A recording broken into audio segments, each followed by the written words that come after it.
ঘটনাটি উনি ওনার নানির কাছ থেকে শুনেছিলেন। ঘটনাটি ঘটেছিল বগুড়া জেলার সদর উপজেলার শেখের কোলা ইউনিয়নের কৈগাড়ি গ্রামে। তবে মূলত এই কৈগাড়ি গ্রামেই যে ঘটেছে এটা বলাটা মুশকিল। শুরুটা হয়েছিল আবার অন্য আর একটা কৈগাড়ি গ্রামে। ওখানে দুটা কৈগাড়ি গ্রাম আছে, একটা হলো কৈগাড়ি আর একটা হলো বালা কৈগাড়ি। মূলত সূত্রপাতটা হয়েছিল বালা কৈগাড়ি গ্রামে। এই বালা কৈগাড়ি যে গ্রামটা, এই গ্রামে একজনের শ্বশুর বাড়ি ছিল, তার নাম হচ্ছে সাদেক মিয়া। ওনার গ্রাম ছিল হচ্ছে কৈগাড়ি গ্রাম, ওনার শ্বশুর বাড়ি বালা কৈগাড়ি গ্রামে। কয়েক গ্রাম পর, আর ঘটনাটি যখন ঘটে তখন সময়কাল 1993 কি 94 সাল। আমরা যে সাদেক মিয়া নামটি ব্যবহার করলাম এটা ছদ্মনাম না, এটা অরিজিনাল নাম। তো এই সাদেক মিয়ার ছিল মাছ ধরার বেজায় নেশা। শ্বশুর বাড়ি যাক আর নিজের বাড়ি থাকুক আর যেখানেই যাক, বেড়াতেও যদি সে যায়, মাছ ধরা তাকে অন্যরকম ভাবে এক আকর্ষণ সৃষ্টি করে। সেখানে গিয়ে খোঁজ করতে থাকেন কোথায় মাছ ধরা যায়। তিনি ছিলেন মূলত একজন শখের মৎস্য শিকারী। টেটা দিয়ে মাছ ধরতেই উনি বেশি পারদর্শী ছিলেন। আর যেহেতু কয়েক গ্রাম পরেই ওই বালা কৈগাড়ি গ্রাম তার শ্বশুরবাড়ি এলাকা, উনি মাঝে মাঝে নিজের গ্রাম থেকে রাত্রেবেলা হাঁটতে হাঁটতে ওই বালা কৈগাড়ি গ্রামের দিকে যেতেন, কারণ সেখানে মাছ ধরার জন্য পর্যাপ্ত জায়গা ছিল, উন্মুক্ত স্থান। আবার রাতের বেলা বাড়িতে চলেও আসতেন। উনি এক রাতে ওই বালা কৈগাড়ি গ্রামে গিয়েছিলেন মাছ ধরার জন্য। তো উনি যেই পথ দিয়ে যেতেন ওই পথে কিন্তু একটা শ্মশান পড়ে। ওই শ্মশানটা কিন্তু পরিত্যক্ত কোনো শ্মশান না, ওটা সবসময় ব্যবহৃত হয়, এরকম একটা শ্মশান। তো উনি যখন গিয়েছেন রাতের বেলা তখন কোনো সমস্যা হয় নাই। উনি মাছ ধরেছেন। মাছ ধরে যখন ফেরত আসছেন তখন উনি একটা জিনিস দেখতে পান। উনি যখন গিয়েছেন তখন তো সন্ধ্যার পরে গিয়েছেন, অনেকক্ষণ হয়ে গেছে, তখন হয়তোবা সন্ধ্যা 7টার মতো ছিল।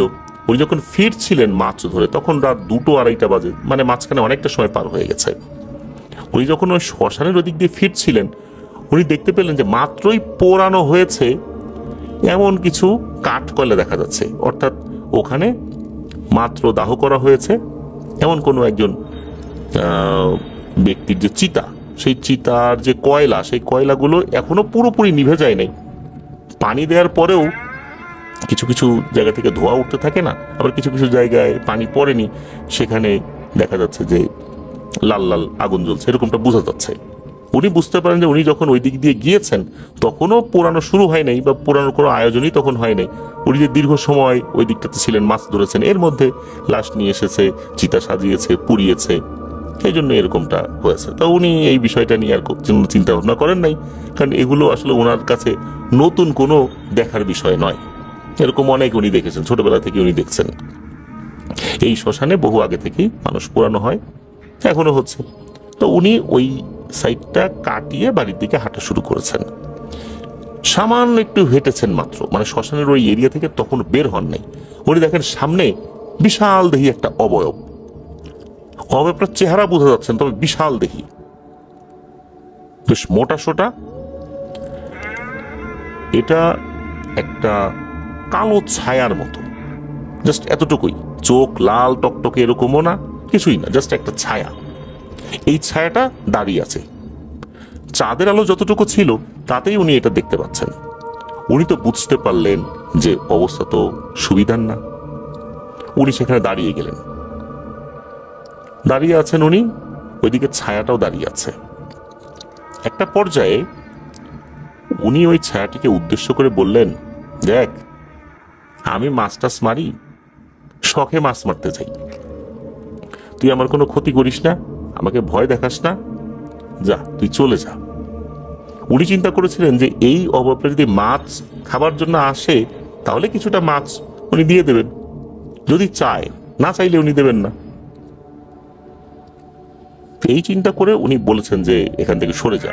সে হয়তো কোনো কথা বলবে, একটা উত্তর দিবে, কিন্তু না, সরে না, ওইভাবেই দাঁড়িয়ে আছে।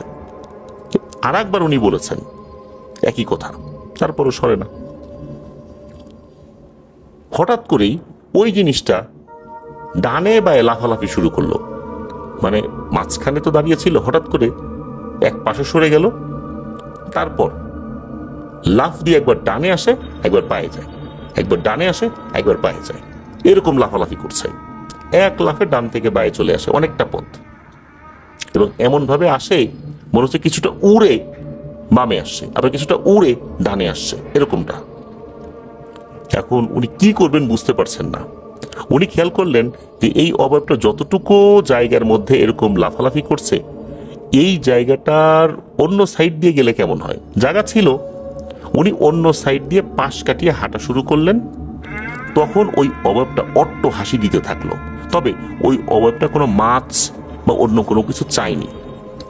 ওই অট্ট হাসি পর্যন্তই উনি হাঁটতে হাঁটতে বাড়িতে চলে আসেন, আর কোনো সমস্যা হয়নি। বিষয়টা উনি ওনার পরিবারের সাথে শেয়ার করেছিলেন যে এরকম ঘটনা। পরিবার থেকে বলেছিল রাতের বেলার মাছ টাছ ধরতে যাওয়ার দরকার নাই। উনি বলেন যে এই মাছ ধরার জিনিসটা কি আমার নতুন কিছু, তো বহু আগে থেকে আমি ধরছি, এটা তো নতুন কিছু না। তাই এরকম ভয় ডর মাছ ধরতে যারা যায় তারা পেতেই পারে। আর শ্মশানের ভিতর দিয়ে আসছি, সদ্য একটা মৃতদেহ পোড়ানো হয়েছে, কিছু তো ঝামেলা থাকতেই পারে, আর এমন কি। পরের রাত্রে উনি আবারও মাছ ধরার জন্য বেরিয়েছেন। এবার উনি ট্যাটা নিয়ে বের হয়েছেন। ঠিকঠাক মতো ওই শ্মশানের ওই জায়গাটা পার হয়ে ওই বালাকইগারি গ্রামে উনি চলে আসেন। মাছ ধরছেন ধরছেন, হঠাৎ করে উনি একটা বড় মাছ দেখতে পান। উনি যখন মাছটা দেখেছেন, মাছটা দেখার পর ওইদিকে টর্চ লাইট মেরেছে। ওনার কাছে টর্চ লাইট ছিল। মূলত ট্যাটা দিয়ে মাছ ধরতে গেলে কিন্তু টর্চ লাইটের সাহায্যের দরকার হয়, অথবা হারিকেনের দরকার হয়।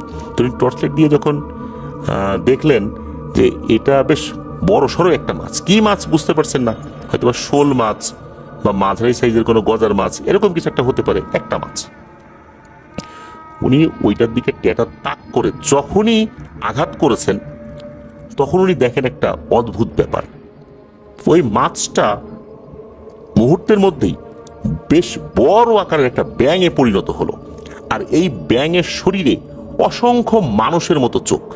এই চোখগুলো পিটপিট করে তাকাচ্ছে।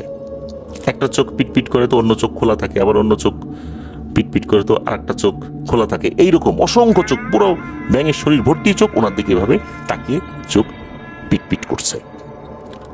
উনি তো এটা দেখে বেশ ভয় পেয়ে যান, সাথে সাথে দূরে সরে আসেন।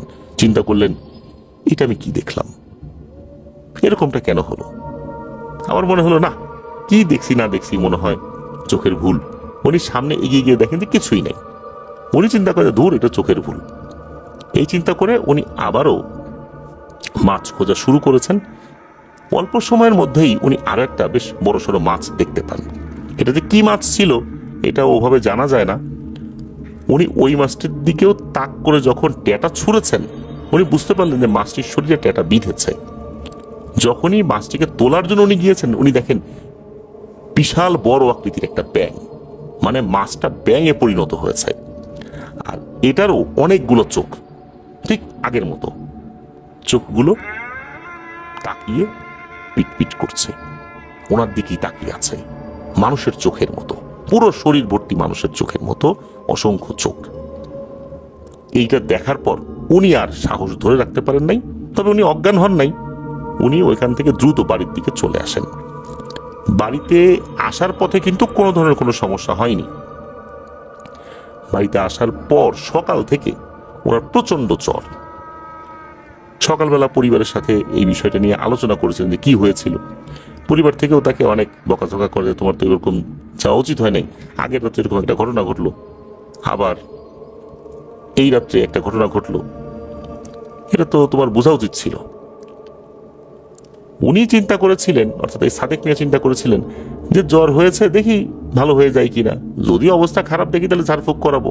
কিন্তু না, ওনার জ্বরের অবস্থা এরকম ছিল যে খুব বেশি ভালো না, এই ভালো হয় কিছুটা, আবার একটু খারাপ হয়। উনি চিন্তা করছেন এই তো ভালো হয়ে যাচ্ছে, আবার একটু খারাপ হয়ে যায়। তো এরকম করতে করতেই 3-4 দিন অতিবাহিত হয়ে যায়। আর এই 3-4 দিন পর হঠাৎ করে উনি মারা যান। চিকিৎসা নেয়ারও আসলে ওরকম সুযোগ হয়নি, বা উনি ভাবছিলেন যে ভালো হয়ে যাব, ভয় পেয়েছি জ্বর আসছে, এর এমন কি, কিন্তু না, তা হয়নি। আসলে ওই যে শ্মশানের ওই অবয়বটা ওখানে কেন এসেছিল? মাছ খাবার জন্য কিনা? মাছ তো সে চায়নি। কেনই বা ডানে বায়ে লাফালাফি করছিল? কেনই বা তার পিছু নিল না? আবার পরের দিন এই মাছকে আঘাত করার পর এই ব্যাং যে আসলো, যার শরীর ভর্তি মানুষের মতো চোখ, এটাই বা কি ছিল? ওখান থেকে আসার পথেও কিন্তু কোনো ধরনের অসুবিধা হয়নি, সে কোনো ভয়ঙ্কর স্বপ্নও দেখেনি। তাহলে এই 3-4 দিনের মাথায় তার যে মৃত্যু হয়ে গেল, এই পুরো বিষয়টা এক রহস্যাবৃত ঘটনা। কেননা কোনো চূড়ান্ত কিছু বলা যাচ্ছে না এটার ভেতরকার ব্যাপারটা কি, কেনই বা ওই অবয়বটার পিছু নিয়েছিল। উনি জ্বরে ভুগে মারা গেলেন, উনি চিন্তাও করতে পারেন নাই যে উনি মারা যাবেন। জ্বর এসেছিল, মোটামুটি স্বাভাবিক ছিলেন উনি, কিন্তু এমনটা যে হয়ে যাবে এটা উনি বা ওনার পরিবার বুঝতে পারেন নাই। যেহেতু এটা ভৌতিক ঘটনা ছিল, উনি ভয় পেয়েছিলেন, এই জন্য পরিবার এটা নিয়ে আর কোনো হুজুর কবিরাজের কাছে যান নাই যে কোন জিনটা মারলো তাকে হাজির করা হোক, এরকম কিছু হয়নি। কিন্তু এই জিনটা কেন মারলো, কেন বা ফার্স্ট টাইম এসেছিল, এটাও জানা চাই নাই। এটাই ছিল ঘটনা। ধন্যবাদ জানাচ্ছি নুরুল ইসলাম ভাইকে। প্রিয় লিসেনার্স, এই ঘটনাটি আমাদেরকে যিনি পাঠিয়েছেন তার নাম মুন্না নীল। ওনার বাড়ি নীলফামারী জেলার কিশোরগঞ্জ উপজেলার চাঁদখানা ইউনিয়নের নগরবন্দ গ্রামে। ঘটনাটি ওনার নিজের সাথেই ঘটে যাওয়া। 2016 সালের শেষ দিকে, ডিসেম্বর মাসের দিকে ওনার বাবা চাকরির সুবাদে চলে আসেন গাজীপুরে। পরিবার নিয়ে উনি গাজীপুরে শিফট হন। তবে সেখানে এই মুন্না ভাইয়ের লেখাপড়াতে ব্যাঘাত হতে পারে এই চিন্তা করে তাকে পাঠিয়ে দেওয়া হয় নীলফামারীতে তার নানার বাড়িতে। তো দাদার বাড়ি কিশোরগঞ্জ উপজেলায় হলেও নীলফামারী সদর উপজেলাতেই কিন্তু তার নানার বাড়ি ছিল। নানার বাড়িতে থেকে লেখাপড়া করবেন এমনটাই সিদ্ধান্ত হয়। উনি 2017 সালের শুরুর দিকে লোকাল একটি কিন্ডার গার্ডেন স্কুলে ক্লাস 3-তে ভর্তি হন। সেখানে উনি ক্লাস 5 পর্যন্ত লেখাপড়া করেন। 2020 সালে ক্লাস 6-এ নীলফামারী সরকারি উচ্চ বিদ্যালয়ে উনি ভর্তি হন। নানার বাড়ি থেকে এই স্কুলের দূরত্ব 10 থেকে 12 কিলোমিটার। প্রতিদিন আসা যাওয়া করা ক্লাস 6-এর একটা বাচ্চা ছেলের জন্য নিঃসন্দেহে অনেক কঠিন ব্যাপার। আর ওনার যে স্কুল, সেই স্কুলে কিন্তু হোস্টেলও ছিল। স্কুলটা প্রতিষ্ঠিত হয় অনেক আগে, ব্রিটিশ পিরিয়ডে, কিন্তু এই যে হোস্টেলটা প্রতিষ্ঠিত হয়েছিল 2001 সালে। 4 তলা বিশিষ্ট একটা হোস্টেল। ওই হোস্টেলে সবাই সিট পেত না, শুধু যাদের বাড়ি দূরে তাদেরকেই সেখানে অ্যালাউ করা হতো। তো ওনার যেই রুম, এই রুমটা ছিল 3 তলাতে। 3য় তলার 2 নম্বর রুমে ওনাকে থাকতে দেওয়া হয়। লেখাপড়া চলছে, সবকিছুই ঠিকঠাক, আল্লাহর রহমতে কোনো সমস্যা নাই। এভাবে কিন্তু উনি ক্লাস 6, 7, 8, 9, 10-এ উঠেছেন।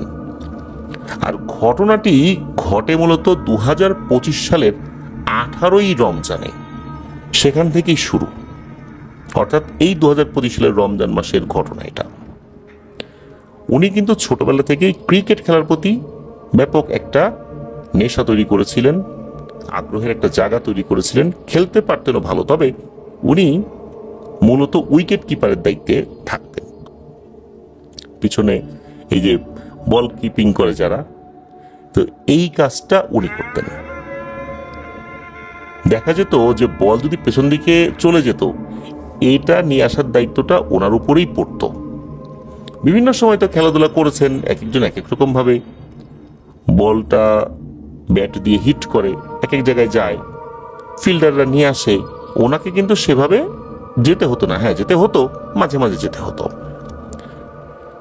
এই যে এতদিন ধরে খেলছেন, তেমন কোনো সমস্যা কিন্তু হয়নি। তো ওনাদের যে হোস্টেলটা, এই হোস্টেল পেছন সাইডে আসলে কেউ যেতে চাইতো না, নর্মালি কারো যাওয়ার প্রয়োজনও হতো না। পেছনটা বেশ জঙ্গল টাইপের আর কি, ওখানে কেউ যেতও না, প্রয়োজনও হতো না। উনি কিন্তু কখনোই এই এত বছরে পেছন দিকটাতে যান নাই। তবে ওনার যে রুমটা ছিল, এই রুমে ওনার যেই বিছানাটা ছিল এটা উত্তর দক্ষিণ বরাবর ছিল। রুমের যেই জানালা এটা কাচের ছিল, সেখান দিয়ে কিন্তু ওই জঙ্গলটা দেখা যেত। রাতের বেলা তো হর হামেশাই নজর মানে পড়তই, জানালাটা খোলাও রাখতেন গরমকালে বাতাস আসার জন্য, কিন্তু কখনো কিন্তু কোনো প্যারানরমাল সমস্যা ওনার সাথে হয়নি। এখন ওই সময় যখন খেলছিলেন তখন হয় কি, যিনি ব্যাটসম্যান ছিলেন উনি আসলে বেশ কবজিতে জোরওয়ালা মানুষই ছিলেন বলতে হবে।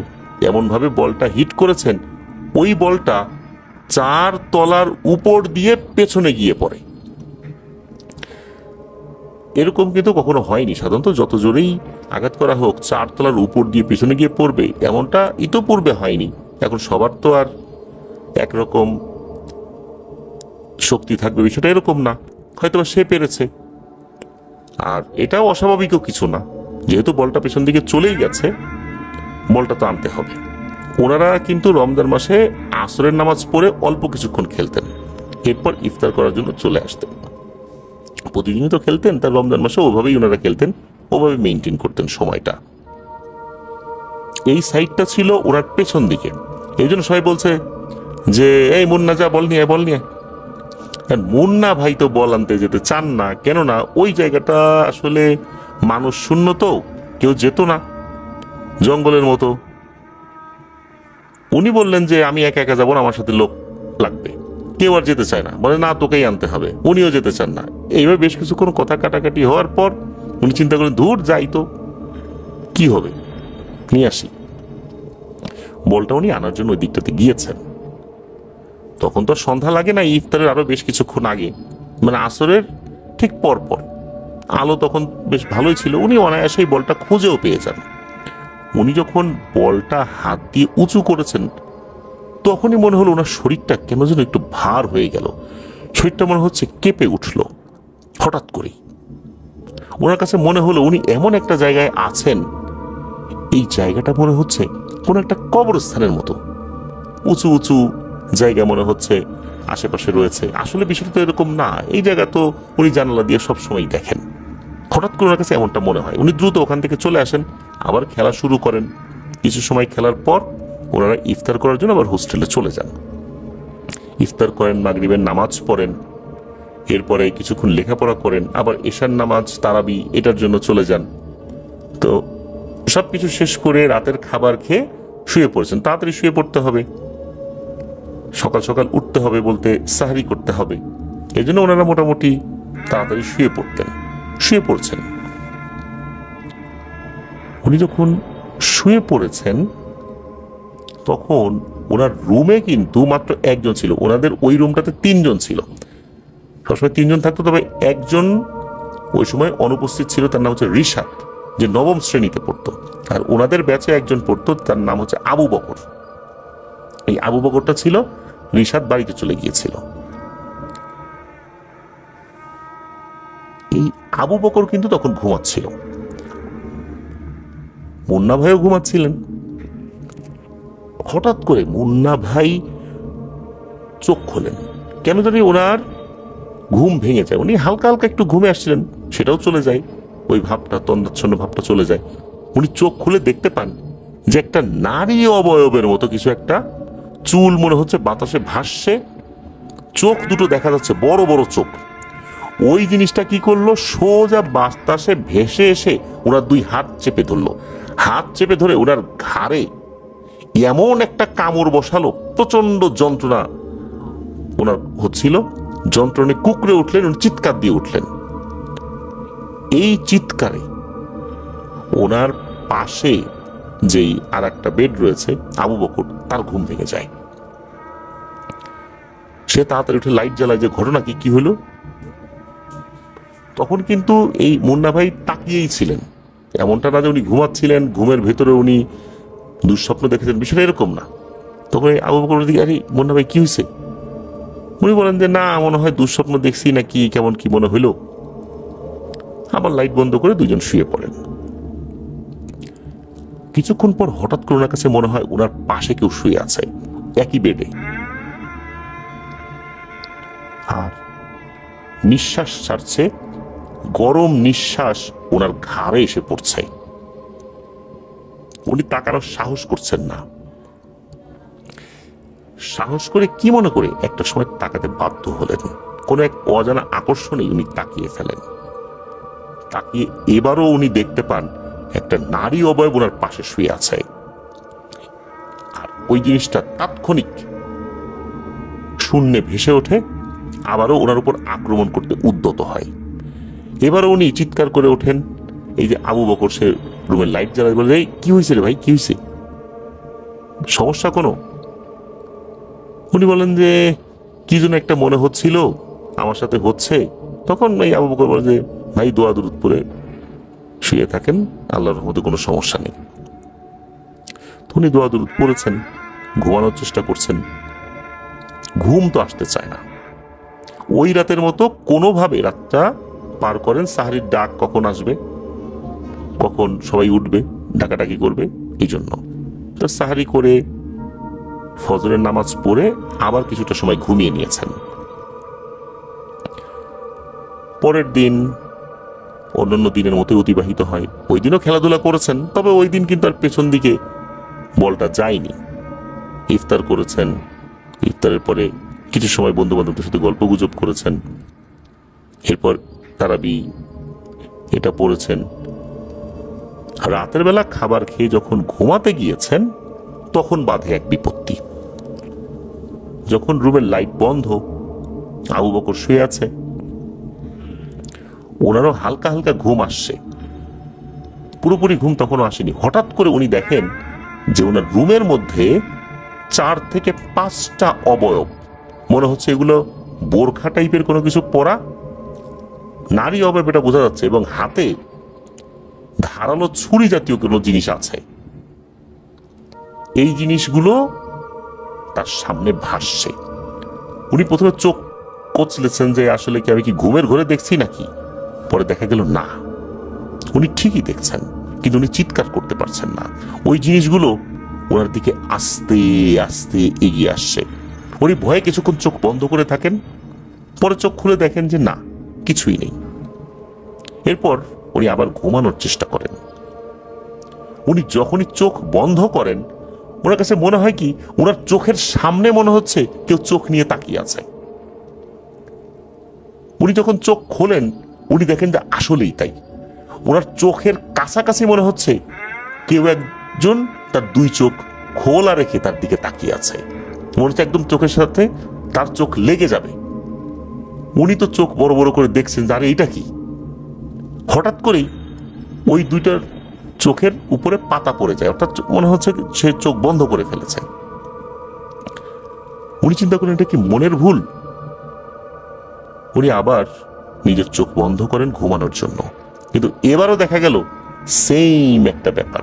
ওনার কাছে মনে হচ্ছে ওনার সামনে কেউ চোখ খুলে ওনার চোখের খুব কাছাকাছি চোখ নিয়ে ওনাকে দেখছে। উনি আবারও যখন তাকিয়েছেন সেম জিনিসটা দেখতে পান। এটা দেখার পর উনি তো চিৎকার করে ওঠেন। ওদিকে আবু বকরের ঘুম ভেঙে যায়। সে বলে ভাই কি হয়েছে, কি হয়েছে, লাইট জ্বালায়, কিছুই নেই। ওই রাত্রে তেমন কিছু হয় না। পরের রাত্রে কিন্তু সেম ঘটনা। তবে ওই যে চতুর্দিকে যে 4-5টা অবয়ব দাঁড়িয়েছিল, বিষয়টা এরকম না। উনি চোখ বন্ধ করলেই ওনার কাছে মনে হতো যে কেউ তার চোখের কাছে চোখ নিয়ে তাকিয়ে আছে। উনি খুললে সেই চোখটা দেখতে পেতেন, ওই চোখটা আবার একা একাই বন্ধ হয়ে যেত। প্রিয় লিসেনার্স, আপনারা একবার ভাবুন কি ধরনের একটা ভয়ঙ্কর সিচুয়েশন। এমনটা কিন্তু 3 দিন হলো। প্রথম রাত্রে তো ঘাড়ে কামড় দিল, তবে ঘাড়ে কামড় দেওয়ার পরে এখানে কামড়ের কোনো দাগ কিন্তু ওভাবে বোঝা যায়নি। প্রথম রাত্রে তো এটা হলো, পরের রাত্রে আর এক ধরনের জিনিস হলো, তৃতীয় রাত্রে দ্বিতীয় রাতের মতো ঘটনার পুনরাবৃত্তি কিছুটা হলো। এরপর উনি নানা বাড়িতে ফোন করেন, এই বিষয়ে বলেন। তখন নানা বাড়ি থেকে বলা হয় তুমি দ্রুত চলে আসো, এখন আপাতত থাকতে হবে না, এখানে একজন হুজুর আসে, তাকে দিয়ে একটু ট্রিটমেন্ট করে। মুন্না ভাই তো চলে গিয়েছেন নানা বাড়িতে, এসে হুজুরকে ডাকা হলো, হুজুর রুগিয়া করে দিলেন, তেল পানি এগুলো পরে দিলেন, বলে দিলেন যে রাতের বেলা তেলটা মেখে আর পানিটা কিছুটা অংশ খেয়ে যেন উনি শুয়ে থাকেন। তো উনি হোস্টেলে এই কাজটি করেছেন, সমস্যা কিন্তু ওভাবে বন্ধ হচ্ছে না, ঘটনা কিন্তু চলমান রয়েছে। উনি যখন দেখলেন যে এটা কাজ হচ্ছে না, আবার যখন যোগাযোগ করলেন তখন নানি বললেন যে এখন তো ঈদের আর বেশি দেরি নাই, এদিকে ঈদ সামনে, হোস্টেল ছুটির নোটিশও হয়ে গেছে, আর নোটিশ হওয়ার আগেই অনেকে বাড়িতে চলে গেছে। তারা তো আর এমন না যে অনেক দূর দূরান্তে বিভিন্ন জেলাগুলোতে বাড়ি, হ্যাঁ আছে, দিনাজপুরে বাড়ি আছে কারো কারো, তবে ঢাকাতে যেরকম সারা বাংলাদেশের লোকজন আসে ওখানে তো সেটা না, অনেকেই বাড়িতে চলে গেছে আর কি, অল্প কিছু লোকজন ছিল। তো উনি চিন্তা করলেন যে হয়তোবা এই হোস্টেল কেন্দ্রিক যেহেতু ঘটনাটার সূত্রপাত, এই জন্য কোনো কাজ সেভাবে হচ্ছে না। উনি বাড়িতে চলে যান। বাড়িতে চলে যাবার পর আবার উনি যখন এই রুকিয়ার পানি তেল এই জিনিসগুলো উনি ব্যবহার করা শুরু করেন, আস্তে আস্তে এই সমস্যাটা চলে যায়। আল্লাহর রহমতে উনি পরিপূর্ণভাবে সুস্থ হয়ে যান। এরপর থেকে ওনার সাথে আর কোনো ধরনের কোনো ভয়ের ঘটনা ঘটেনি। প্রিয় লিসেনার্স, একটা স্কুলে দীর্ঘ সময় ধরে লেখাপড়া উনি করেছেন, কখনোই কোনো ভয়ের ঘটনা ঘটেনি। হঠাৎ করে রমজান মাসে এরকম একটা ঘটনা ঘটে গেল। এটা আসলে খুবই ভয়ঙ্কর একটি ঘটনা, বিশেষ করে ওনার সাথে যেটা হয়েছিল। আমরা রাতের বেলা যারা একা একা শুয়ে থাকি, হঠাৎ করে যদি আমাদের কাছে মনে হয় আমাদের পাশে কেউ শুয়ে আছে, তার নিঃশ্বাসের শব্দ আমরা শুনতে পাচ্ছি, নিঃশ্বাসের যে একটা গরম বাতাস এটা আমাদের শরীরে এসে লাগছে, অথচ আমাদের পাশে কারো কিন্তু থাকার কথা নয়। আমরা যদি সেই অবয়বটাকে দেখি আর দেখি সেটা ভয়ঙ্কর কোনো জিনিস, তাহলে ওই সময় আমাদের অবস্থা কি হতে পারে।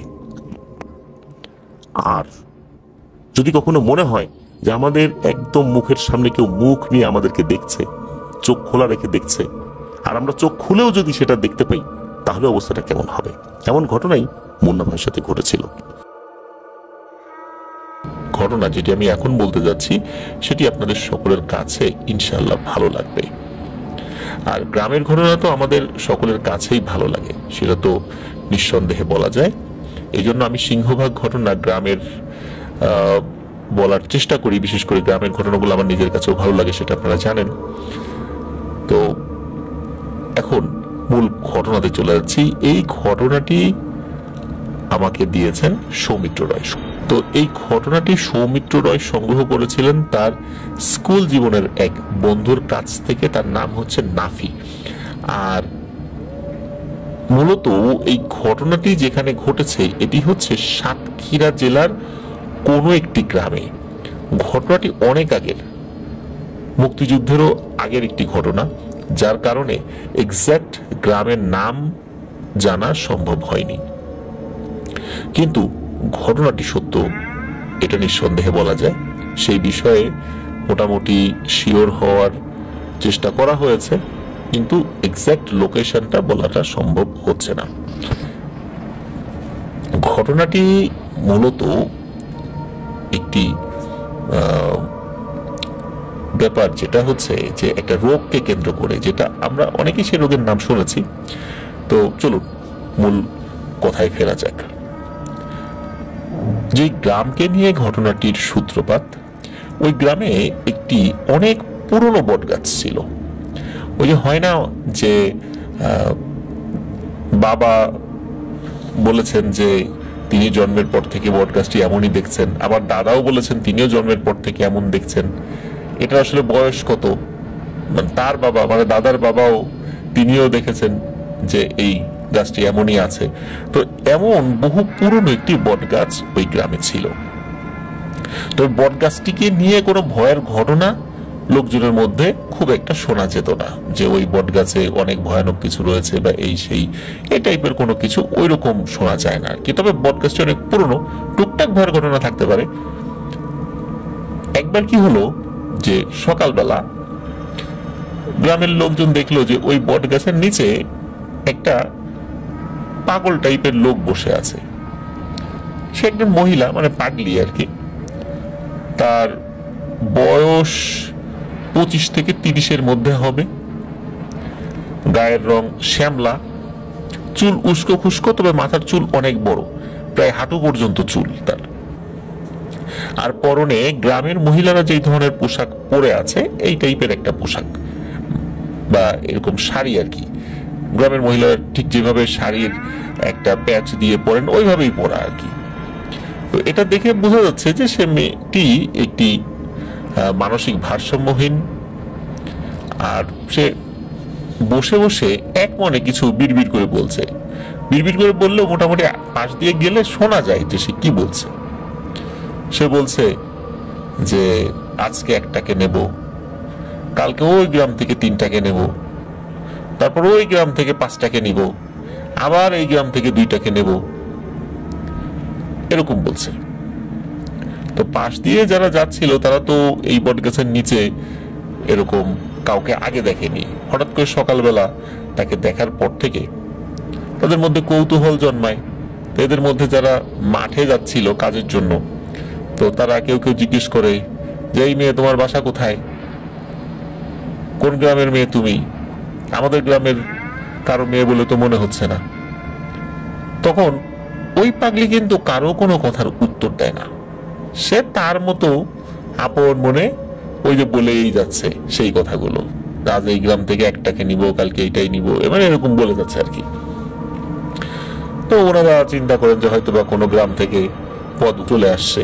আবার অনেক সময় কোনো বাড়িতে ওই মানসিক ভারসাম্যহীন লোক থাকলে বাড়িতে অশান্তি বিভিন্ন কারণে রাতের বেলা অনেক দূরের গ্রামে অনেক সময় এই টাইপের লোকদেরকে মানুষ রেখে আসতো। তো মনে করেছে হয়তোবা কোনো বাড়িতে ছিল, বাড়ির লোকজন তাকে পালতে পারেনি বা তার আচার আচরণে বিরক্ত বা বিভিন্ন সমস্যার কারণে হয়তোবা গভীর রাত্রে আমাদের গ্রামে রেখে গেছে।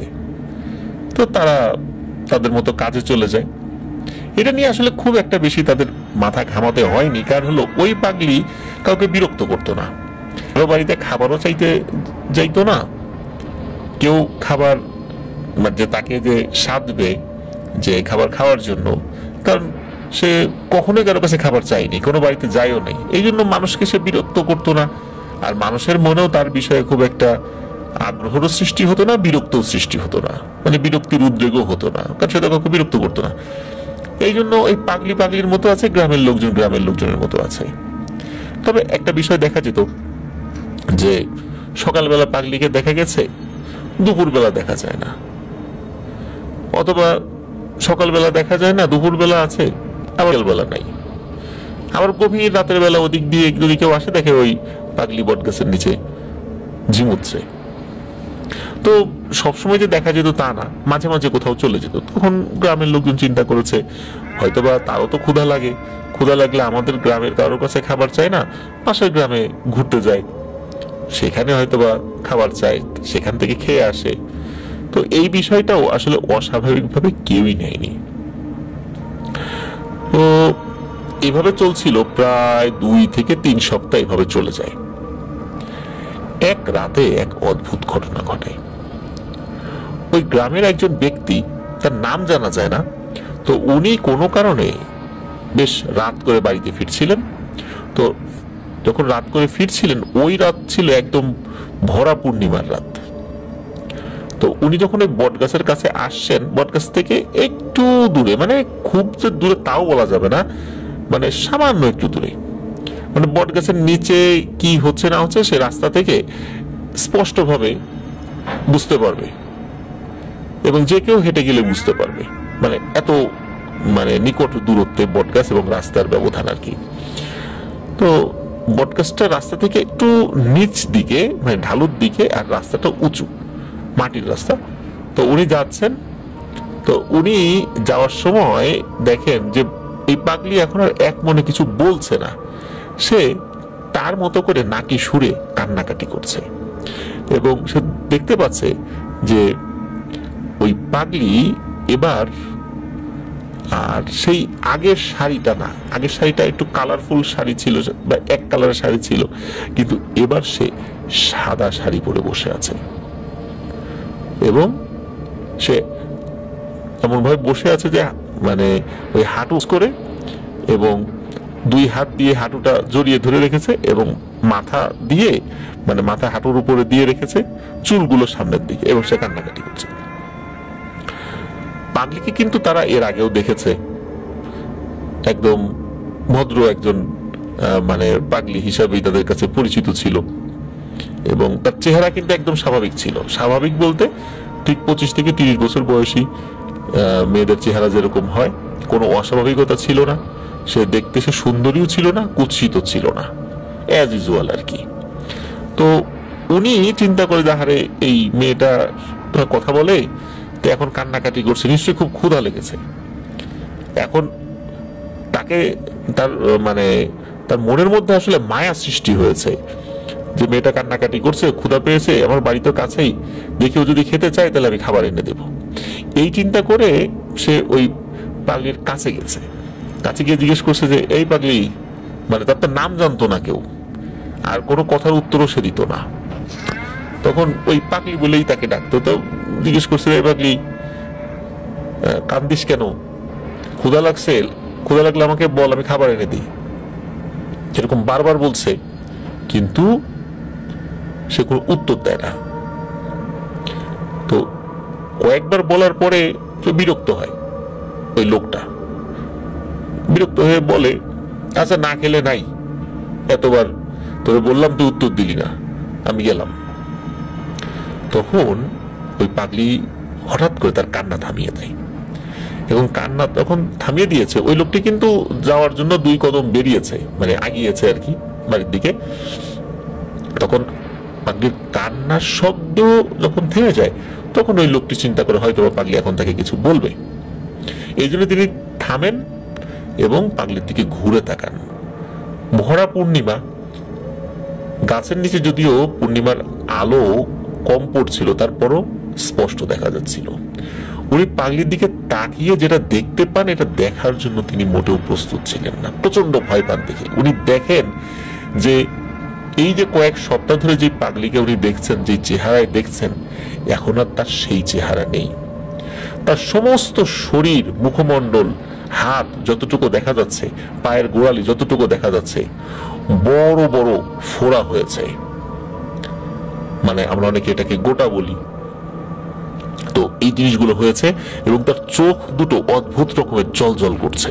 কোনো মানুষের চোখ এইভাবে জল জল করে না, এবং চেহারাটা খুবই ভয়ঙ্কর হয়ে গেছে। মানুষের চেহারার মধ্যে যদি অসংখ্য ফোড়া হয় পুরো মুখমণ্ডল, তাহলে কেমন দেখা যাবে? ঠিক তেমন দেখা যাচ্ছে। এবং এটা দেখার সাথে সাথে ওই লোকটি বলে ওঠে, ওরে বাবার, এই কি দেখলাম রে, আল্লাহ গো বাঁচাও। এই বলে উনি দিয়েছে দৌড়। ওনার বাসাটা খুব বেশি দূরে ছিল না। উনি চিৎকার করতে করতে বাসায় গিয়ে হুমড়ি খেয়ে পড়েন। বাড়ির লোকজন জিজ্ঞেস করে, কি হয়েছে?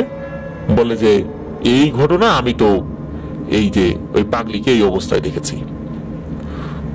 তো ওনার পাশের যে ঘর বাড়ি ছিল, তারা ওনার চিৎকারে চলে এসেছে বাড়ির উঠোনে।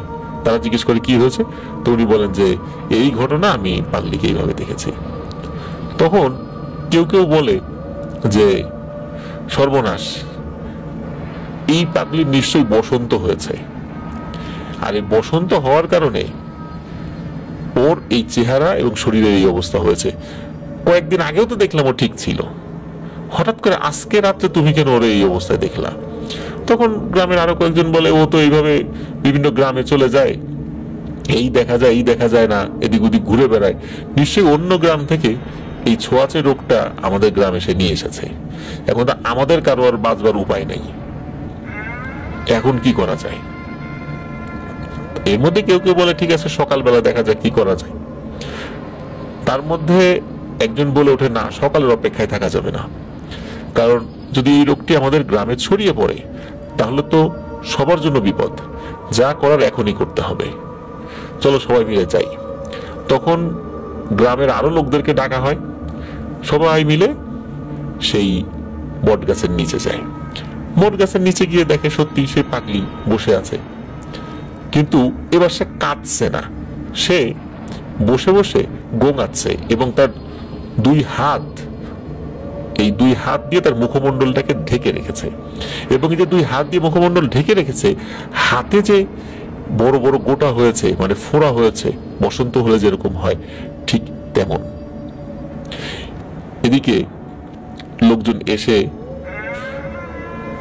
ওই পাগলিকে দেখে যে সত্যি যে লোক তাকে দেখে ভয় পেয়েছিল সে ঠিকই বলেছে। এর মধ্যে একজন ওই পাগলিকে বলে ওঠে, এই পাগলি, তুই এই রোগ বাধাই নিয়ে এখানে আসছিস, এখন না আমাদের সবাইকে মারবি, যা তাড়াতাড়ি ভাগ এখান থেকে, এই গ্রাম থেকে বিদায় হ। পাগলি কোনো কথার উত্তর দেয় না।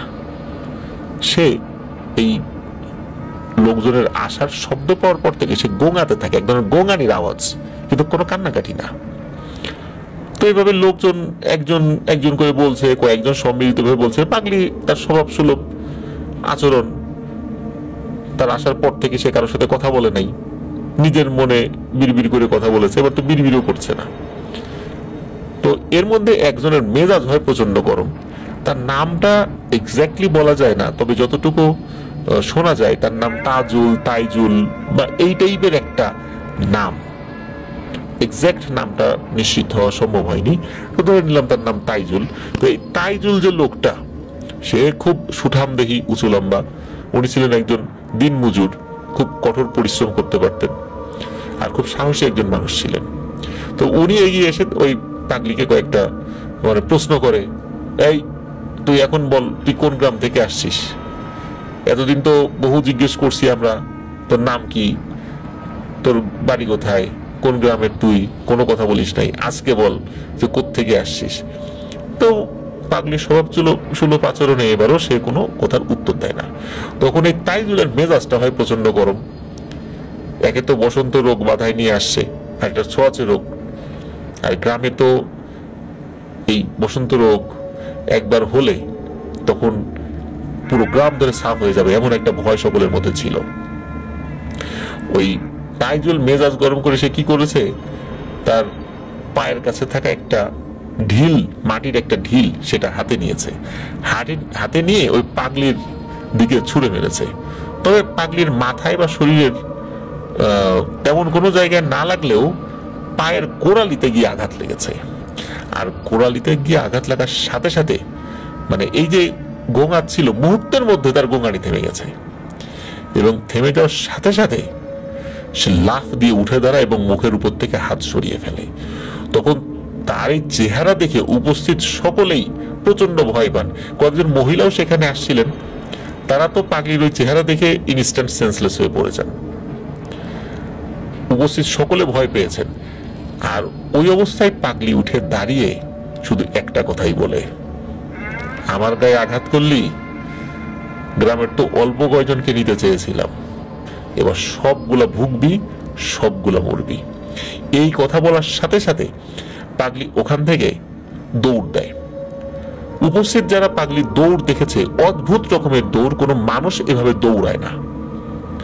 সে লাফাচ্ছিলও না, হাঁটছিল না, দৌড়াচ্ছিলও না, মানে এর মধ্যবর্তী এমন একটা উপায়ে সে ওখান থেকে সরে যাচ্ছিল, কিন্তু সে কিন্তু উড়েও যাচ্ছিল না। মানে তার ওই সরে যাওয়া দেখেই অনেকেই বুঝে ফেলেছিল যে আসলে এটা কি মানুষ না অন্য কিছু। পাগলি কি করে, ওই গ্রাম থেকে বের হয়ে যাওয়ার জন্য যে পথ, সেই পথ দিয়ে সে সরে যায়।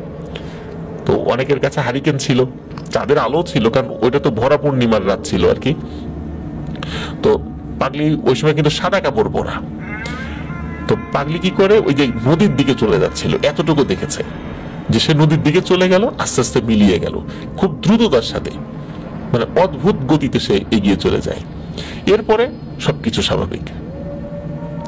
তো যে যতই ভয় পাক, একদম প্যারানর্মাল কোনো ব্যাপার যে এটা কিন্তু আসলে সামনাসামনি ঘটে নাই। সকলে চিন্তা করেছে যে পাগলির তো বসন্ত রোগ হতেই পারে, এটা তো আর অ্যাবনর্মাল কিছু না। এর মধ্যে কেউ কেউ বলেছে যাক আপদ বিদায় হয়েছে নিজে থেকে, আমরা তো আর তাকে হত্যা করিনি, আমরা তো চাইলে তাকে মেরে মাটিতে দাফন করে দিতে পারতাম নিজেরা বাঁচার জন্য, কারণ এটা তো থানা পুলিশ হইতো না, এই পাগলির কোনো আত্মীয় স্বজনের খোঁজ খবর কেউ জানে না, আমরা গোপন রাখলে তো কোনো সমস্যা হইতো না, আমরা তেমন কিছু করি নাই, ও নিজের থেকে চলে গেছে, আপদ বিদায় হয়েছে। তো এরকম কথা বলতেছে উপস্থিত কিছু কিছু লোকজন। তো যে যার বাড়িতে চলে যায়। তো এর পর থেকেই মূলত সমস্যা। ওই দিন সকালবেলা গ্রামের কারো মধ্যে প্যারানরমাল কোনো বিষয় বা কোনো রোগের কোনো উপসর্গ দেখা যায়নি। ওই যে তাইজুল, যে লোকটির কথা বলা হলো, তো উনি তো দিনমজুর ছিলেন, সারাদিন পরিশ্রম করার পরে বিকেলবেলা বাসায় এসেছেন। আর সন্ধ্যার পরেই সাধারণত গ্রামের লোকজন, বিশেষ করে ওই গ্রামের লোকজন ঘুমিয়ে পড়তো, আবার ভোরবেলা উঠতো। তো উনি রাতের বেলা খাবার খাওয়ার জন্য যখন ওই হারিকেনের আলোতে একটা ছোট্ট পাত্র থাকে না, আগে হাত ধুই আমরা, হাত ধুই আর কি, যেটাই আমরা এখন তো বেসিনে হাত ধুই, কিন্তু গ্রামে গঞ্জে কিন্তু এখনো ওই যে পাত্রে, মাটির পাত্র হোক বা অন্য কিছু হোক, সেটাই হাত ধুই। তো উনি যখন হাত ধুচ্ছেন, হঠাৎ করে উনি লক্ষ্য করেন ওনার হাতের আঙ্গুলের ফাঁকে ছোট ছোট ফোড়ার মতো দেখা যাচ্ছে। তো উনি প্রথমে ভেবেছেন যে সারাদিন তো কাজ করেছেন হাত দিয়ে, ভারী কাজ, ওই দিন আবার উনি ওই কুঠার চালিয়েছেন, মানে কুড়াল চালিয়েছেন কাঠের উপরে, এই কারণে হয়তো অনেক সময় ফোসকা পড়তে পারে। তো উনি শুরুতে বিষয়টা গুরুত্ব দেন নাই, খাওয়া দাওয়া করে শুয়ে পড়েছেন। সকালবেলা উনি দেখতে পান ওর হাত এবং পায়ে ছোট ছোট ফোড়ার মতো দেখা যাচ্ছে। তো উনি এটা দেখার সাথে সাথে ওনার পরিবারের সদস্যদেরকে বলেন যে এই দেখো তো আমার হাত পা এগুলা কি। তো ওই তাইজুলের স্ত্রী দেখেই তো বলে যে সর্বনাশ, তোমার তো বসন্ত হয়েছে।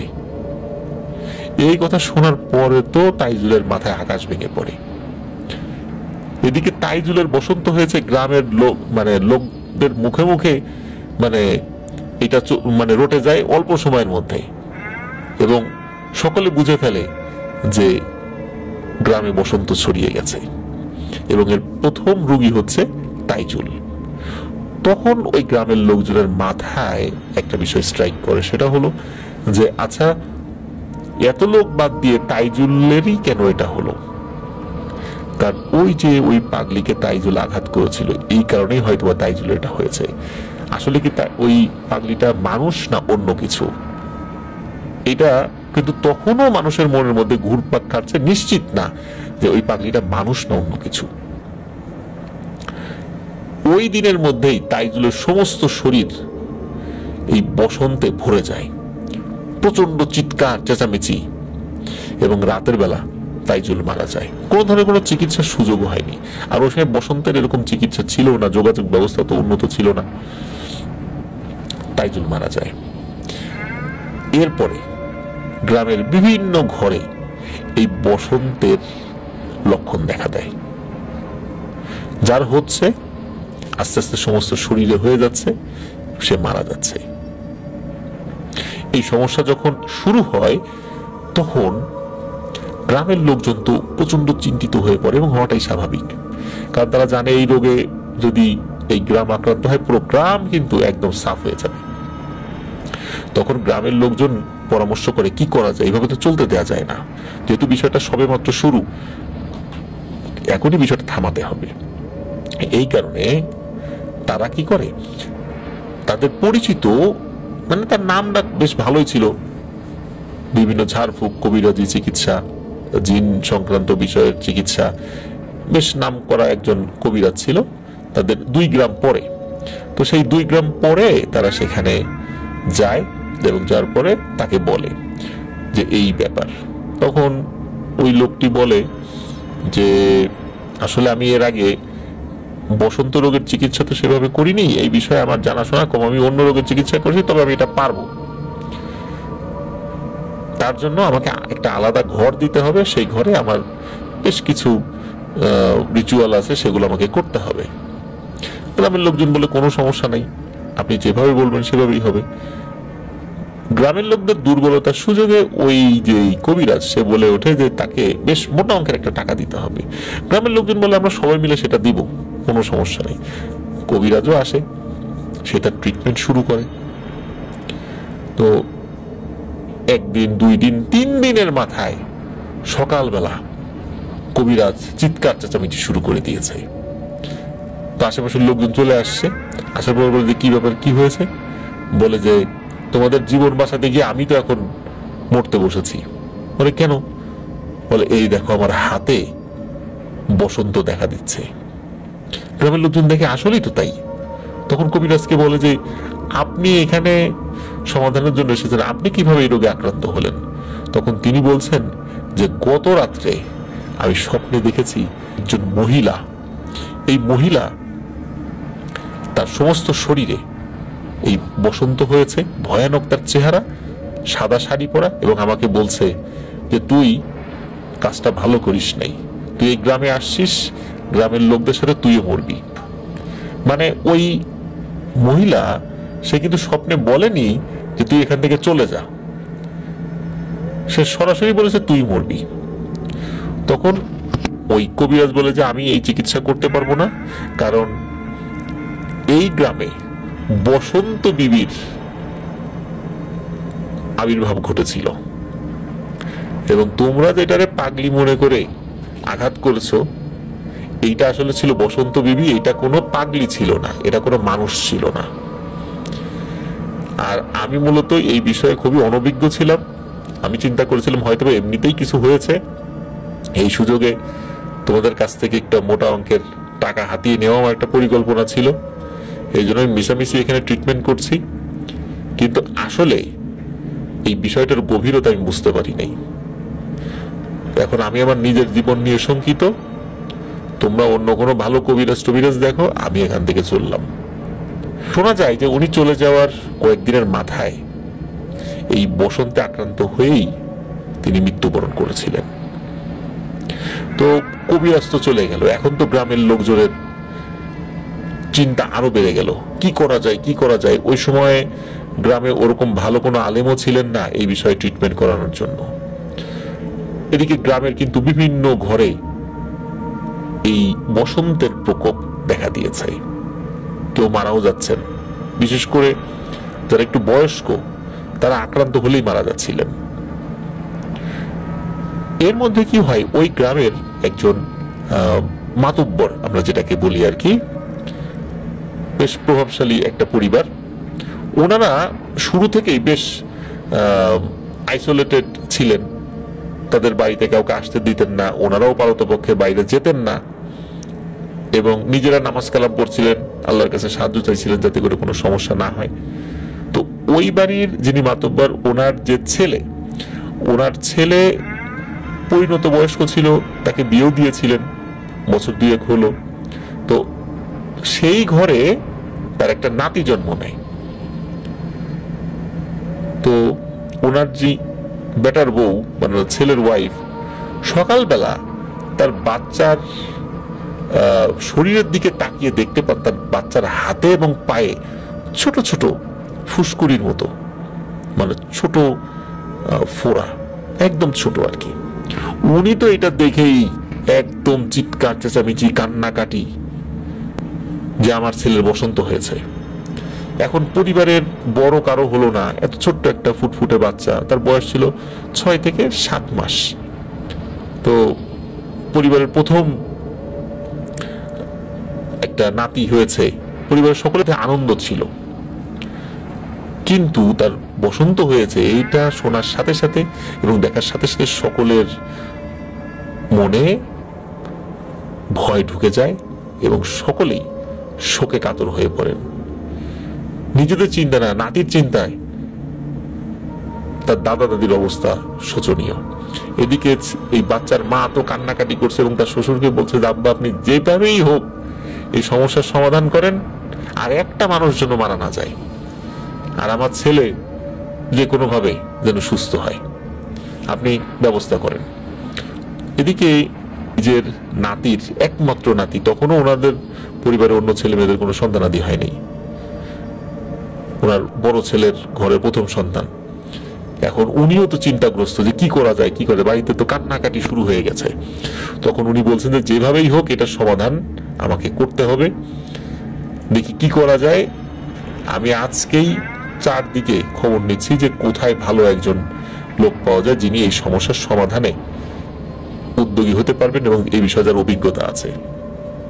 সারাদিন খবর নেওয়া হয়, ওই গ্রামে কেউ আসতে রাজি না, যারা টুকটাক জানে কেউ আসতে রাজি না, কারণ চারদিকে উঠে গেছে, ওই গ্রামে বসন্তের প্রকোপ দেখা দিয়েছে। আর ওই গ্রামে যারা সুস্থ ছিলেন অনেকেই তো তাদের আত্মীয় স্বজনের বাড়িতে চলে গিয়েছেন, তাদের মাধ্যম দিয়ে খবর উঠে গেছে যে সেই গ্রামে বসন্ত রোগ ছড়িয়ে গেছে। এখন সারাদিনে কোনো খবর আসে না।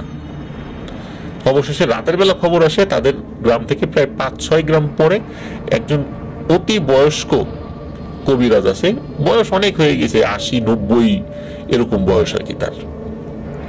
তো এখন উনি হাঁটাচলা করতে পারেন, তবে খুব বেশি হাঁটাচলা করতে পারেন না আর কি, শরীর অনেক দুর্বল হয়ে গেছে। ওই লোক নাকি অনেক আগে এই টাইপের কোন চিকিৎসা করেছিলেন। এখন রাত হয়ে গেছে, গ্রামের লোকজন তো তাড়াতাড়ি ঘুমিয়ে পড়ে, এই কারণে ওই মেম্বার বা মাতুব্বর যিনি, উনি সিদ্ধান্ত নেন উনি সকালবেলা যাবেন। এদিকে দিনের এই দীর্ঘ সময়ে নাতির শরীরে কিন্তু বেশ ভালোই এই বসন্ত রোগের প্রতিচ্ছবি ফুটে উঠেছে। বাড়িতে তো মানে কান্নাকাটি, বিশেষ করে ওই ছোট বাচ্চার মা, সে তো নাওয়া খাওয়া ছেড়ে দিয়েছে, কিছুক্ষণ পর পর মূর্ছা যাচ্ছে, মানে অজ্ঞান হয়ে যাচ্ছে ছেলের শোকে। ছেলে কিন্তু তখনও মারা যায়নি, কিন্তু ছেলের বসন্ত হয়েছে, এই শোকে তার অবস্থা খারাপ। এদিকে সকাল না হলে তো সেখানে যাওয়া যাচ্ছিল না, তখন সকলকে মানে বলেন যে সকাল পর্যন্ত অপেক্ষা করো, আমি অবশ্যই সকাল হলেই ইনশাল্লাহ রওনা দিব। ওই রাতে আর একটা ভয়ানক ঘটনা ঘটেছে। সেটা হলো সন্ধ্যার পরে ওই যে ওই গ্রামের পাশে যে নদী রয়েছে, ওই নদী দিয়ে একটা নৌকা আসছিল, তারা এক গ্রাম থেকে আরেক গ্রামে যাবে আর কি, মানে নদীর এপার ওপার হচ্ছে না, তারা ওই নৌকা বেয়ে তীর ঘেঁষে যাচ্ছিল। তখন ওই নৌকায় 4 থেকে 5 জন লোক ছিল, মাঝি ছাড়া। হঠাৎ করে তারা দেখতে পায় যে নদীর অপর পাশে, মানে তাদের গ্রামের পাশে না, অপর পাশে বেশ লম্বা একটা নারী অবয়ব, সাদা শাড়ি পরা, শাড়ির আঁচলটা অনেক লম্বা এবং তার চুলগুলো অনেক বড়, প্রায় হাঁটু পর্যন্ত চুল। তখন তারা দেখতে পায়, মানে ওই চাঁদের আলোতে স্পষ্টভাবে দেখতে পাচ্ছিল, ওই নারী অবয়বের সমস্ত শরীরে বড় বড় মানে ফোড়া উঠেছে, মানে এই যে বসন্ত রোগের যেই লক্ষণ আর কি। এবং সেই অবয়বটি তাদেরকে বলছে, সব মরবি, কোনো চেষ্টা করে লাভ নাই, একটাকেও বাঁচতে দিব না, আমার গায়ে আঘাত করেছিস, আমি এর শোধ নিয়েই ছাড়ব। আমি তো অল্প কয়টাকে নিতাম, তোদের সব কয়টাকে নেব। তো এইটা যে দেখেছে তারা, নৌকার মধ্যে তো তাদের মানে প্রাণবায়ু বেরিয়ে যাওয়ার জোগাড়, সবাই জোরে জোরে দোয়া কালাম পড়ছে। ওই নৌকা আগাচ্ছে, অপর পাশে ওই অবয়বটাও আগাচ্ছে। আগাতে আগাতে একটা সময় হঠাৎ করে ওই অবয়বটি মনে হলো বাতাসে মিলিয়ে গেল। তো এটা কিন্তু ওই রাত্রি তারা দেখেছিলেন, যে রাত্রে গ্রামের ওই মাতুব্বরের বাড়িতে মানে উনি পরামর্শ করছেন সকালবেলা উনি যাবেন একটা জায়গায়। তো ওই রাত্রেই ওই যে যারা নৌকাতে ছিলেন, বিশেষ করে মাঝি, আর এক গ্রামে তাদেরকে নামিয়ে দিয়ে ফেরত এসে রাতের বেলায় ওই মাতুব্বরকে জানান যে এই ধরনের ভয়ানক ঘটনা তিনি দেখেছেন। এতে করে মাতুব্বর আরো চিন্তিত হয়ে পড়ে, ওনার কাছে মনে হচ্ছিল যে কেন রাতের বেলায় রওনা দিলেন না। সকালবেলা উনি সহ আরো কয়েকজন গ্রামের লোকজনকে সাথে নিয়ে উনি সেই গ্রামে রওনা দেন। মেঠো পথ, প্রায় ঘন্টা 2 লেগে যায় পায়ে হেঁটে সেই গ্রামে পৌঁছাতে। তো ওই গ্রামে যাওয়ার পর সেই বয়স্ক যিনি ভদ্রলোক কবিরাজ, সেই বাড়িতে তারা যান। যাওয়ার পরে যখন পরিচয় দেন তিনি অমুক গ্রামের মাতুব্বর, তখন ওই বয়স্ক ভদ্রলোক তাদেরকে খুবই সমাদর করেন। ওই মাতুব্বরের সাথে যারা এসেছেন, গ্রামের আতিথেয়তা বলতে যেটা বোঝায় সেটা করেন। তখন ওই বয়স্ক ভদ্রলোক যিনি কবিরাজ, তিনি বলেন যে কি হয়েছে সব আমাকে বলেন, খুলে বলেন। তখন এই যে পাগড়ির আবির্ভাব থেকে শুরু করে নিয়ে গত সন্ধ্যায় বা সন্ধ্যার পরে যে এই যে নৌকার লোকদের সাথে যে একটি ঘটনা ঘটেছে, সবকিছু সবিস্তরে খুলে বলা হয়। এবং বলার পর তখন ওই লোকটি বলেন যে আমি বুঝতে পেরেছি যে ঘটনাটা কি হয়েছে। মূলত ওই পাগলি না, এটি হলো বসন্ত বিবি। এটি বিভিন্ন জায়গায় এই ভাইরাসটা ছড়ায় দেয়। ও মূলত গ্রামে অল্প কিছু লোকদেরকে হত্যা করতে চেয়েছিল ভাইরাসটা ছড়িয়ে দিয়ে, কিন্তু ওর শরীরে আঘাত করার কারণে খুব ক্ষিপ্ত হয়েছে। এই জন্য গ্রামের লোকজন এই বসন্ত বিবির রোষানলে পড়েছে। এখন গ্রামের প্রত্যেকটাকে হত্যা করার পরিকল্পনা সে নিয়েছে। যাই হোক, আপনারা এসেছেন, ইনশাল্লাহ আল্লাহ চাহেন তো ভয় নাই। এই বিষয়ের ট্রিটমেন্ট আমার জানা আছে, আমি যাব। এদিকে ওনার বয়স তো অনেক হয়েছে, এটাও বলেন যে আসলে এখন তো অনেক বয়স, হাঁটা চলা করতে তার অসুবিধা হয়, যার কারণে আগের মতো শরীরের সক্ষমতা তার নেই। কতটুকু তিনি পারবেন তিনি বলতে পারেন না, তবে উনি ওনার সর্বোচ্চটা দিয়ে চেষ্টা করবেন। এদিকে উনি যে এই বসন্ত বিবির ট্রিটমেন্টের জন্য যাবেন, তার বাড়ির লোকজন আবার বাধা দেয় যে এত বয়স হয়ে গেছে, আপনি এই কঠিন কাজটা করতে পারবেন না, কারণ এই কাজটা করতে গেলে আপনার শরীরের উপরও একটা ঝুঁকি নেমে আসবে। সেই ঝুঁকিটা কি ইয়াং বয়সে যেভাবে নিতে পারতেন এখন নিতে পারবেন? এমনও তো হতে পারে যে সমস্যা সমাধানের আগেই আপনার মৃত্যু হতে পারে, তখন কি হবে? আর আপনাকে এই অবস্থা আমরা যেতে দেব না, বাড়ির কোনো সদস্য তাকে যেতে দেবে না। তখন উনি বলেন যে জীবনের একদম শেষ দিকে চলে এসেছেন, এতগুলো মানুষের জীবন কিভাবে বাঁচবে আল্লাহর রহমতে সেই বিদ্যা তার জানা আছে। উনি যদি নিজের জীবনকে তুচ্ছ করে এই কাজটি করেন তাহলে অনেক মানুষের জীবন বেঁচে যাবে। আল্লাহ যদি তার মৃত্যু লিখে রাখেন তো এইভাবেই হবে, আর না হইলে হবে না। এটা পরিবারের সদস্যদেরকে বোঝান যে সারা জীবন মানুষের উপকার করে এসেছেন, এই শেষ বয়সে এসে উনি উপকার করবেন না, এটা হতে পারে না। উনি আল্লাহর উপর ভরসা করে পরিবারের লোকদেরকে সান্ত্বনা দিয়ে সেই মাতুব্বর এবং তার সাথে লোকদেরকে নিয়ে বেরিয়ে পড়েন। তো ওনার চলতে খুব কষ্ট হচ্ছিল। 2 ঘন্টার পায়ে হাঁটার রাস্তা প্রায় 6 ঘন্টা লেগেছিল, কারণ উনি বিশ্রাম নিয়ে নিয়ে একটু একটু করে করে আসতেন। তার ওই রাস্তায় গাড়ি ঘোড়াও চলে না, গরুর গাড়িও নাই, মেঠো রাস্তা, চিকন রাস্তা, যার কারণে পায়ে হেঁটেই আসতে হয়েছিল সেই গ্রামে। প্রায় যখন বিকেল অবস্থা তখন এসে তারা পৌঁছান গ্রামে। পৌঁছানোর পরে তখন ওই যে মাতব্বর বাড়ি, সেই বাড়িতে উনি যান, সেখানে আতিথেয়তা গ্রহণ করেন। এবং গ্রহণ করার পর গ্রামের অনেকেই তাকে বলেছিল যে যে কোনো মূল্যে আপনি এই সমস্যার সমাধান করেন, আপনাকে অনেক অর্থ করি আমরা দিব, আমাদের সামর্থ্যে যা আছে, প্রয়োজন আমরা ভিটে মাটি বিক্রি করব, আমরা বাঁচতে চাই। বিশেষ করে গ্রামের মাতব্বর, তার তো অঢেল সম্পত্তি ছিল, তিনি অনেক টাকা দিতে চেয়েছিলেন, কিন্তু এই শেষ মুহূর্তে এসে ট্রিটমেন্ট শুরু করার আগে টাকার কথা শুনে ওই মুরব্বীর মাথা গরম হয়ে গেছে। উনি বলেন যে আমি জীবনের ঝুঁকি নিয়ে আসলাম, একটা বারের জন্য কি টাকার কথা বলেছি? আমি উপকার করার জন্য আসছি, আপনি যেহেতু টাকার কথা বলেছেন আমি ট্রিটমেন্ট করব না। এরপরে ওনারা ভুল বুঝতে পারেন, তার কাছে ক্ষমা চান। অবশেষে উনি ট্রিটমেন্ট শুরু করার প্রক্রিয়া সকলকে জানিয়ে দেন। প্রথম প্রক্রিয়া হিসাবে সকলকে বলেন যে আপনারা এক্ষুনি একটা ফ্রেশ পান পাতা নিয়ে আসেন। এমন একটা পান পাতাটা অনেক বড় হতে হবে, কোনো দাগ থাকা যাবে না সেখানে, এবং অল্প বয়স্ক কচি পান পাতা হতে হবে। আপনারা সবাই নিয়ে আসেন, এর মধ্যে থেকে যেটা সবচাইতে ভালো আমি সেইটা নিব। গ্রামের লোকজন সাথে সাথে যে যার বাড়িতে ফেরত যায়। সেখানে পানের বরজ ছিল, সেখানেও লোকজন যায়, তাদের দৃষ্টিতে নিখুঁত যতগুলো ছিল নিয়ে আসে, বিভিন্ন জন নিয়ে এসছে। তো উনি অল্প সময়ের মধ্যে তাদের মধ্যে থেকে একটা পান পাতা বেছে নেন। পান পাতা বেছে নেওয়ার পর উনি ওই যেই বাচ্চা ছেলেটা, এই যে মাতব্বরের নাতি, তাকে নিয়ে আসতে বলেন। তাকে যখন নিয়ে আসা হয় তিনি দেখেন যে এই নাতির শরীরে অসংখ্য ইতোমধ্যে কিন্তু এই বসন্তের যে চিহ্নগুলো ফুটে উঠেছে। কিন্তু অদ্ভুত ব্যাপার হলো এই বাচ্চার শরীরে কিন্তু তেমন কোনো যন্ত্রণা হচ্ছে না, এবং সে বেশ স্বাভাবিক। এটা দেখে ওই যিনি মুরব্বী কবিরাজ এসেছেন তিনি হাসেন এবং আলহামদুলিল্লাহ বলেন। এবং এরপরে উনি ওই পান পাতাটা কি করেন, ওই বাচ্চার শরীরে বিভিন্ন দোয়া পড়ছেন, কোরআনের বিভিন্ন আয়াত তেলাওয়াত করে ওই পান পাতাটা বাচ্চার শরীরে মাথা থেকে পা পর্যন্ত বিভিন্ন জায়গায়, বিশেষ করে যেখানে যেখানে লক্ষণ দেখা দিয়েছিল সেখানে স্পর্শ করান। স্পর্শ করার পর তিনি বলেন যে আর 1 মিনিট আমি আরেকটু কাজ করব, বিশেষ করে ওই যে উপস্থিত সকলকে বলেন, এরপর আমি সোজা নদীর দিকে হাঁটা শুরু করব। আপনারা আমার সাথে আসতে পারেন, কিন্তু কেউ কোনো কথা বলবেন না।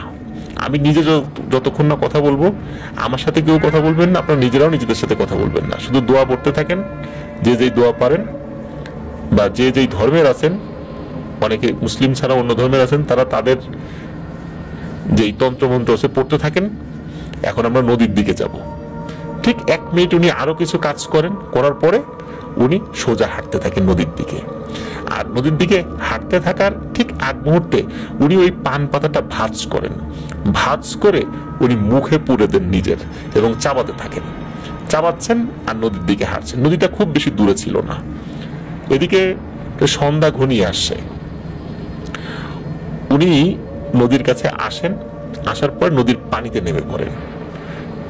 হাঁটু পর্যন্ত পানিতে নামার পর উনি এই যে পান পাতাটা উনি যে চাবাচ্ছিলেন, এই যে অংশগুলো মুখে রয়ে গিয়েছিল, উনি থুতুর সাথে সেটি পানির দিকে ছুঁড়ে মারেন। উপস্থিত লোকজন যারা ডাঙায় দাঁড়িয়েছিল তারা দেখতে পান যে পান পাতা চাবালে তো সাধারণত, বিশেষ করে সাথে অন্য কোনো উপকরণ যদি দেয়া হয়, লাল আকার ধারণ করে। এবার শুধু পান পাতা চাবালে সবুজ সবুজ আকার ধারণ করে আর কি, থুতুর রং। কিন্তু এই থুতুর রংটা মনে হচ্ছে মিচমিচে কালো, মানে ভয়ানক কালো। এবং উনি যখন থুতু ফেলেছেন, মনে হচ্ছে যে নদীর পানির বেশ খানিক অংশ, মানে অল্প একটু, মানে থুতু ফেলার পরে বেশ বিশাল একটা অংশ, মানে কালো অংশ, মানে বর্ণ ধারণ করলো পানি। এবং আস্তে আস্তে কালো বর্ণটা পানির সাথে একদম মিশে আবার আগের মানে রং ধারণ করলো নদীর পানির। এরপরে উনি নদী থেকে আরেকটু পানি হাতে নিয়ে উনি কুলি করলেন, ভালো করে মুখ পরিষ্কার করলেন এবং উঠে আলহামদুলিল্লাহ বললেন। বলেন যে আপনাদের ইনশাল্লাহ কোনো ভয় নাই, বিপদ কেটে গেছে। এরপরে সকলে ওই যে মাতব্বরের বাড়িতে গেলেন।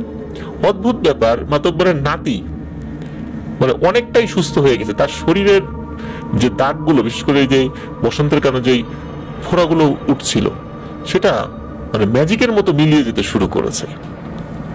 তবে ওই গ্রামে আরো যারা এই বসন্ত রোগে আক্রান্ত ছিলেন, বিশেষ করে বয়স্ক লোক যাদের অবস্থা খুবই খারাপ হয়ে গিয়েছিল, এদের কেউ কেউ মারা গিয়েছিলেন। এছাড়া বাকি যারা বসন্ত রোগে আক্রান্ত হয়েছিলেন প্রত্যেকেই আল্লাহর রহমতে কয়েকদিনের মধ্যে সুস্থ হয়ে গেছেন। এবং এরপরে কিন্তু ওই যে বসন্ত বিবিকে ওই গ্রামের আশেপাশে কেউ কোথাও দেখেনি। এভাবেই এই ঘটনাটির সমাপ্তি ঘটে। প্রিয় লিসেনার্স, ওলা বিবির ঘটনা কিন্তু আমরা অনেকে শুনেছি, কিন্তু বসন্ত বিবির ঘটনা আসলে আমার ধারণা যে আমার বলা, আমি তো অনেক ঘটনাই বলেছি, ওলা বিবির ঘটনাও বলেছি, কিন্তু বসন্ত বিবির ঘটনা আমার ধারণা এটাই আমার প্রথম বলা। আশা করছি ঘটনাটি আপনাদের ভালো লেগেছে। এখন যে ঘটনাটি আমি ওনার হয়ে শেয়ার করছি, এটি পুতুলকে কেন্দ্র করে। সিলেটের সিটি মার্কেটে শিব্বির আহমেদের দোকান রয়েছে। ওনার দোকানে উনি মূলত গিফট আইটেম যেগুলো, সেই জিনিসগুলো সেল করে থাকেন। তার মধ্যে দেশি বিদেশি পুতুল অন্যতম। অনেকেই বিভিন্ন অকেশনে, ভ্যালেন্টাইন্স ডেতে পুতুল গিফট করে থাকেন। আর বাচ্চাদের জন্য পুতুল হরহামেশাই বিক্রি হয়। তো ওনার দোকানে যেহেতু বিভিন্ন আইটেমের মধ্যে পুতুল আইটেম অন্যতম, এই পুতুল কেন্দ্রিক ওনার দোকানে একটি ভয়ানক ঘটনা ঘটেছিল। সেটি এই হ্যালোইনে আপনাদেরকে বলতে চাই। যেহেতু হ্যালোইনে পুতুল, বিভিন্ন ধরনের মুখোশ, এই বিষয়গুলো অন্তর্ভুক্ত থাকে, তাই আজকের হ্যালোইনের প্রথম ঘটনায় আপনাদেরকে পুতুল কেন্দ্রিক একটি ঘটনা আমরা ইনশাল্লাহ শোনাচ্ছি এবং আশা করছি এই ঘটনাটি আপনাদের সকলের ভালো লাগবে। তো চলে যাচ্ছি সরাসরি ঘটনায়। ঘটনাটির সময়কাল 2021 সালের জানুয়ারি মাসের দিকে। শিব্বির আহমেদ ওনার দোকানে বিক্রির জন্য নারায়ণগঞ্জের 2,500 থাকা বেশ কিছু প্রতিষ্ঠানের সাথে ওনার যোগাযোগ রয়েছে। তার মধ্যে একটি প্রতিষ্ঠান তারা পুতুল বানায়। এই পুতুলগুলোকে সাধারণত বাংলা পুতুল বা বাংলা ডল বলা হয়, কেননা এগুলো দেশি পুতুল, তো দামেও কম, দেখতেও সুন্দর এবং দামে কম হওয়ার কারণে এগুলো চলেও বেশি। তো উনি বেশ কিছু পুতুলের অর্ডারের মধ্যে 60 পিস পুতুল, যেগুলো কুকুরের, লোমশ কুকুর, কালো, ছাই রং, সাদা, এরকম ডিফারেন্ট কালারের, এরকম 60 পিস পুতুলের উনি অর্ডার করেন। তো 60 পিস পুতুলের অর্ডার করার পর উনি সিলেটে মোটামুটি একদিনের মধ্যে মাল পেয়ে যাবেন এমন একটি অপেক্ষায় আছেন। এখানে একটি বিষয় বলে রাখা ভালো, সেটি হচ্ছে যে সাধারণত ওনারা যে বাংলা পুতুলগুলো কিনে থাকেন সেগুলোর যে প্রাইস যেটা হয়, দাম যেটা হয়, তারা যেই সরাসরি কারখানা থেকে বা ডিলারের থেকে যে পুতুলগুলো কিনেন আর কি, সেই দাম হয়। উনি যখন এই কুকুরের পুতুলগুলো উনি অর্ডার করেন, তখন অবিশ্বাস্য রকমের কম দামে মালিক এই পুতুলগুলো তাদেরকে বিক্রি করে দেয়। উনিও এই পুতুলগুলো এত কম দামে কিনতে পেরে বেশ খুশি হন, কারণ এগুলো আবার সিলেটে চলতো ভালো। আপনারা কিন্তু ঢাকা শহর বা বিভিন্ন জায়গায় এই পুতুলগুলো দেখতে পাবেন, এগুলো বাংলাদেশে উৎপাদন করা পুতুল, কম দাম, যার কারণে অনেকেই কেনে। এমনকি রাস্তাঘাটে, ফুটপাতেও কিন্তু এই পুতুলগুলো বিক্রি হয় এবং হর হামেশাই মানুষ এগুলো কিনছেন। তো যাই হোক, উনি শনিবারের দিন মাল অর্ডার করেন। মাল অর্ডার করার পর ওনার রবিবারের দিন মাল চলে আসার কথা, কিন্তু রবিবারের দিন ওনার মাল আসে না। মাল 2 দিন পরে এসে সিলেটে ঢোকে। সেবা ট্রান্সপোর্ট নামে সিলেটে একটি ট্রান্সপোর্ট সার্ভিস রয়েছে। এই সার্ভিসের মাধ্যমে সাধারণত ওনারা মাল আনা নেওয়া করে থাকেন আর কি। তিনি যখন কারখানার মালিকের কাছে ফোন দেন, তখন কারখানার মালিক বলে যে আমরা তো এখান থেকে পাঠিয়ে দিয়েছি, তো আপনারা ট্রান্সপোর্টে খবর নেন। ট্রান্সপোর্টে তারা যখন খবর নেয়, তারা জানতে পারে এই তাদের পণ্যবাহী গাড়ি এটি হবিগঞ্জের কাছে কোন একটি জায়গায় হঠাৎ করে নষ্ট হয়ে গিয়েছে, যার কারণে ঠিক টাইমে তারা মালটা আনতে পারছে না। ট্রাকের সমস্যাটা কি হয়েছিল? যখন মাল তারা বুঝে পান, তখন ওই ট্রান্সপোর্ট সার্ভিসের কাছ থেকে তারা জানতে পারেন মাঝ রাত্রে হঠাৎ করে ট্রাকের ইঞ্জিন বন্ধ হয়ে যায় এবং কিছুতেই ওই ইঞ্জিন আর চালু করা যাচ্ছিল না। তারা চিন্তা করেছে, যেহেতু জানুয়ারি মাস, শীতকাল, আর শীতকালে অনেক সময় কখনো কখনো গাড়ির ইঞ্জিন বন্ধ হয়ে যায়, এমনটা হতে পারে। এই চিন্তাই তারা মূলত করেছে। তারা অন্য কোনো ডিফারেন্ট কোনো প্যারানরমাল কোনো বিষয় বা এই ধরনের কোনো ভাবনা তারা সেটি করেনি। সকালবেলা অটোমেটিক্যালি ইঞ্জিন ভালো হয়ে যায়, স্টার্ট দিয়েছে, স্টার্ট নিয়েছে। কিন্তু রাতের বেলা তারা যে এত কষ্ট করলো, এত পদ্ধতি অবলম্বন করলো, তারা কাছাকাছি থাকা মিস্ত্রি তাকে ফোন দিয়ে তাকে সেখানে নিয়ে আসায়, তারপরেও কিন্তু তারা ট্রাকের ইঞ্জিন স্টার্ট করতে সক্ষম হয়নি। যাই হোক, ট্রাকের ঘটনা এখানেই শেষ। মাল এসে ঢুকে পড়ে গোডাউনে। অনেকগুলো পুতুল আইটেমের মধ্যে একটি বস্তায় 60 পিস পুতুল ছিল। এই 60 পিস পুতুলের সবগুলোই কুকুরের, কুকুরের পুতুল। এখন মাল আনার পরে তারা যে কাজটি করেন সেটি হচ্ছে যে দোকানে ওই দিন, যেহেতু সাধারণত মালগুলো তারা রাতের বেলা আনেন বা সন্ধ্যার পরে আনেন, সন্ধ্যার পরে আনার পরে দোকান বন্ধ হওয়ার আগে দোকানের শাটার নামিয়ে দিয়ে বা কিছুটা নামিয়ে দিয়ে তখন মালগুলো পরবর্তী দিন যেন বিক্রি হয় এই জন্য মালগুলো তারা সেট করেন দোকানের বিভিন্ন জায়গায়। এইভাবেই তারা করেন। দিনের বেলা সাধারণত দোকান খোলার সাথে সাথে মাল সেট তারা করেন না।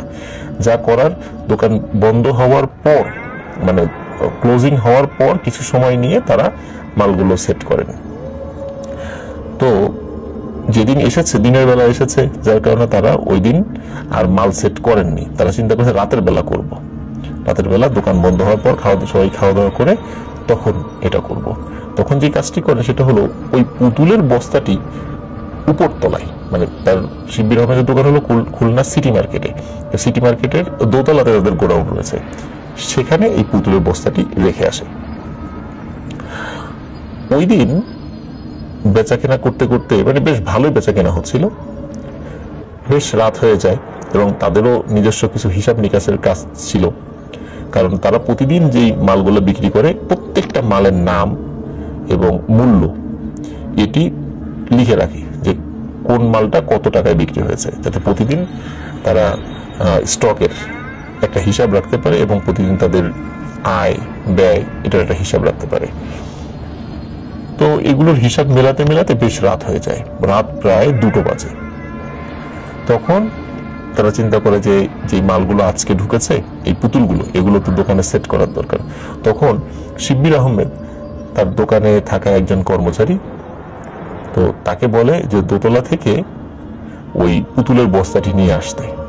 পুতুলের বস্তা কিন্তু হালকা হয়, কারণ জিনিসটা তো মানে তুলার মতো জিনিস দিয়ে তৈরি, এই জন্য একজন ব্যক্তি অনায়াসেই এই বস্তা নিয়ে আসতে পারে।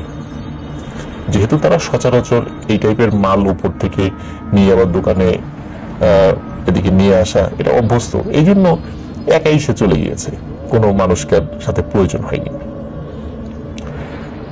সে যখন ওই দোতলাতে উঠেছে, মানে গোডাউনে উঠেছে, ওঠার সাথে সাথে সে যখনই ওই বস্তার কাছে সে গিয়েছে এবং হাত দেবে, হঠাৎ করে দেখে ওই বস্তাটা নড়ে উঠেছে। কি ব্যাপার, বস্তা নড়ে উঠলো কেন? তারা চিন্তা করেছে, মানে উনি চিন্তা করেছে হয়তো বা এর এখানে কোনো বিড়াল বা বড় আকৃতির কোনো ইঁদুর টিঁদুর ঢুকেছে কিনা। কিন্তু বিড়াল বা ইঁদুর এত বড় একটা বস্তা নাড়িয়ে দেবে, বিষয়টি একটু অস্বাভাবিক ঠেকেছে। তিনি একটু খেয়াল করেন যে কি ব্যাপার, ইঁদুর বা বিড়াল আছে কিনা, দেখলেন যে না, নাই। তিনি আবারও বস্তার কাছে গেলেন। এবার তিনি যখন এই বস্তাটাকে ধরবেন, হঠাৎ করে তার মনে হলো ওই বস্তার মধ্যে কিছু একটা নড়ছে, অথচ ওই বস্তার মুখ কিন্তু খোলা হয়নি। আর ওই বস্তার মধ্যে যদি কোনো জীবিত প্রাণী থেকেও থাকে, এই কয়েকদিন এটার মুখ বন্ধ করে রাখার ফলে তার কিন্তু বেঁচে থাকার কথা নয়, কিন্তু বস্তাটি নড়ছে। তার কাছে বিষয়টি অস্বাভাবিক লাগে। তারপরেও সে চিন্তা করে, যাই হোক বস্তাটা নিয়ে নিচে নামি, পরেরটা পরে দেখা যাবে। এইবার সে যখন বস্তার গায়ে হাত লাগিয়েছে, তখন বস্তার ভেতর থেকে 3বার কুকুরের ঘেউ ঘেউ শব্দ ভেসে আসে। যখন এই শব্দ ওনার কানে এসেছে, সে সাথে সাথে দৌড়ে নিচে চলে গিয়েছে। নিচে গিয়ে শিব্বির আহমেদ, ও দোকানে শিব্বির আহমেদের ভাই তারিক ছিল এবং আরো কয়েকজন কর্মচারী ছিল, তাদেরকে সব ঘটনা খুলে বলে। তার চোখে মুখে খুব ভয়ের ছাপ। কিন্তু এই ঘটনা শুনে দোকানের সবাই হাসি তামাশা শুরু করে দেয়, যে এটা কি কোনো কথা হলো, নিশ্চয়ই সে ভুল দেখেছে বা এরকম, তার এই বিষয়টা নিয়ে হাসি তামাশা করে। তখন শিব্বির আহমেদের ভাই তারিক, সে এবং ওই কর্মচারী, এরা দুজনে গোডাউনে যায়, গিয়ে কিন্তু একদম সবকিছু স্বাভাবিক, অস্বাভাবিকতা কিছুই নেই, ঘটনাগুলি ঘটেছে। দুজনে মিলে বস্তা নামিয়ে আনার পরে সেখান থেকে ওই মালগুলো সব একে একে নামানো হয় এবং দেখা হয় যে 60টা পুতুল আছে কিনা।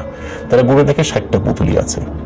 তখন এর মধ্যে থেকে 16টি পুতুল তারা ওই যেখানে শো করার জন্য যে জায়গাগুলো রয়েছে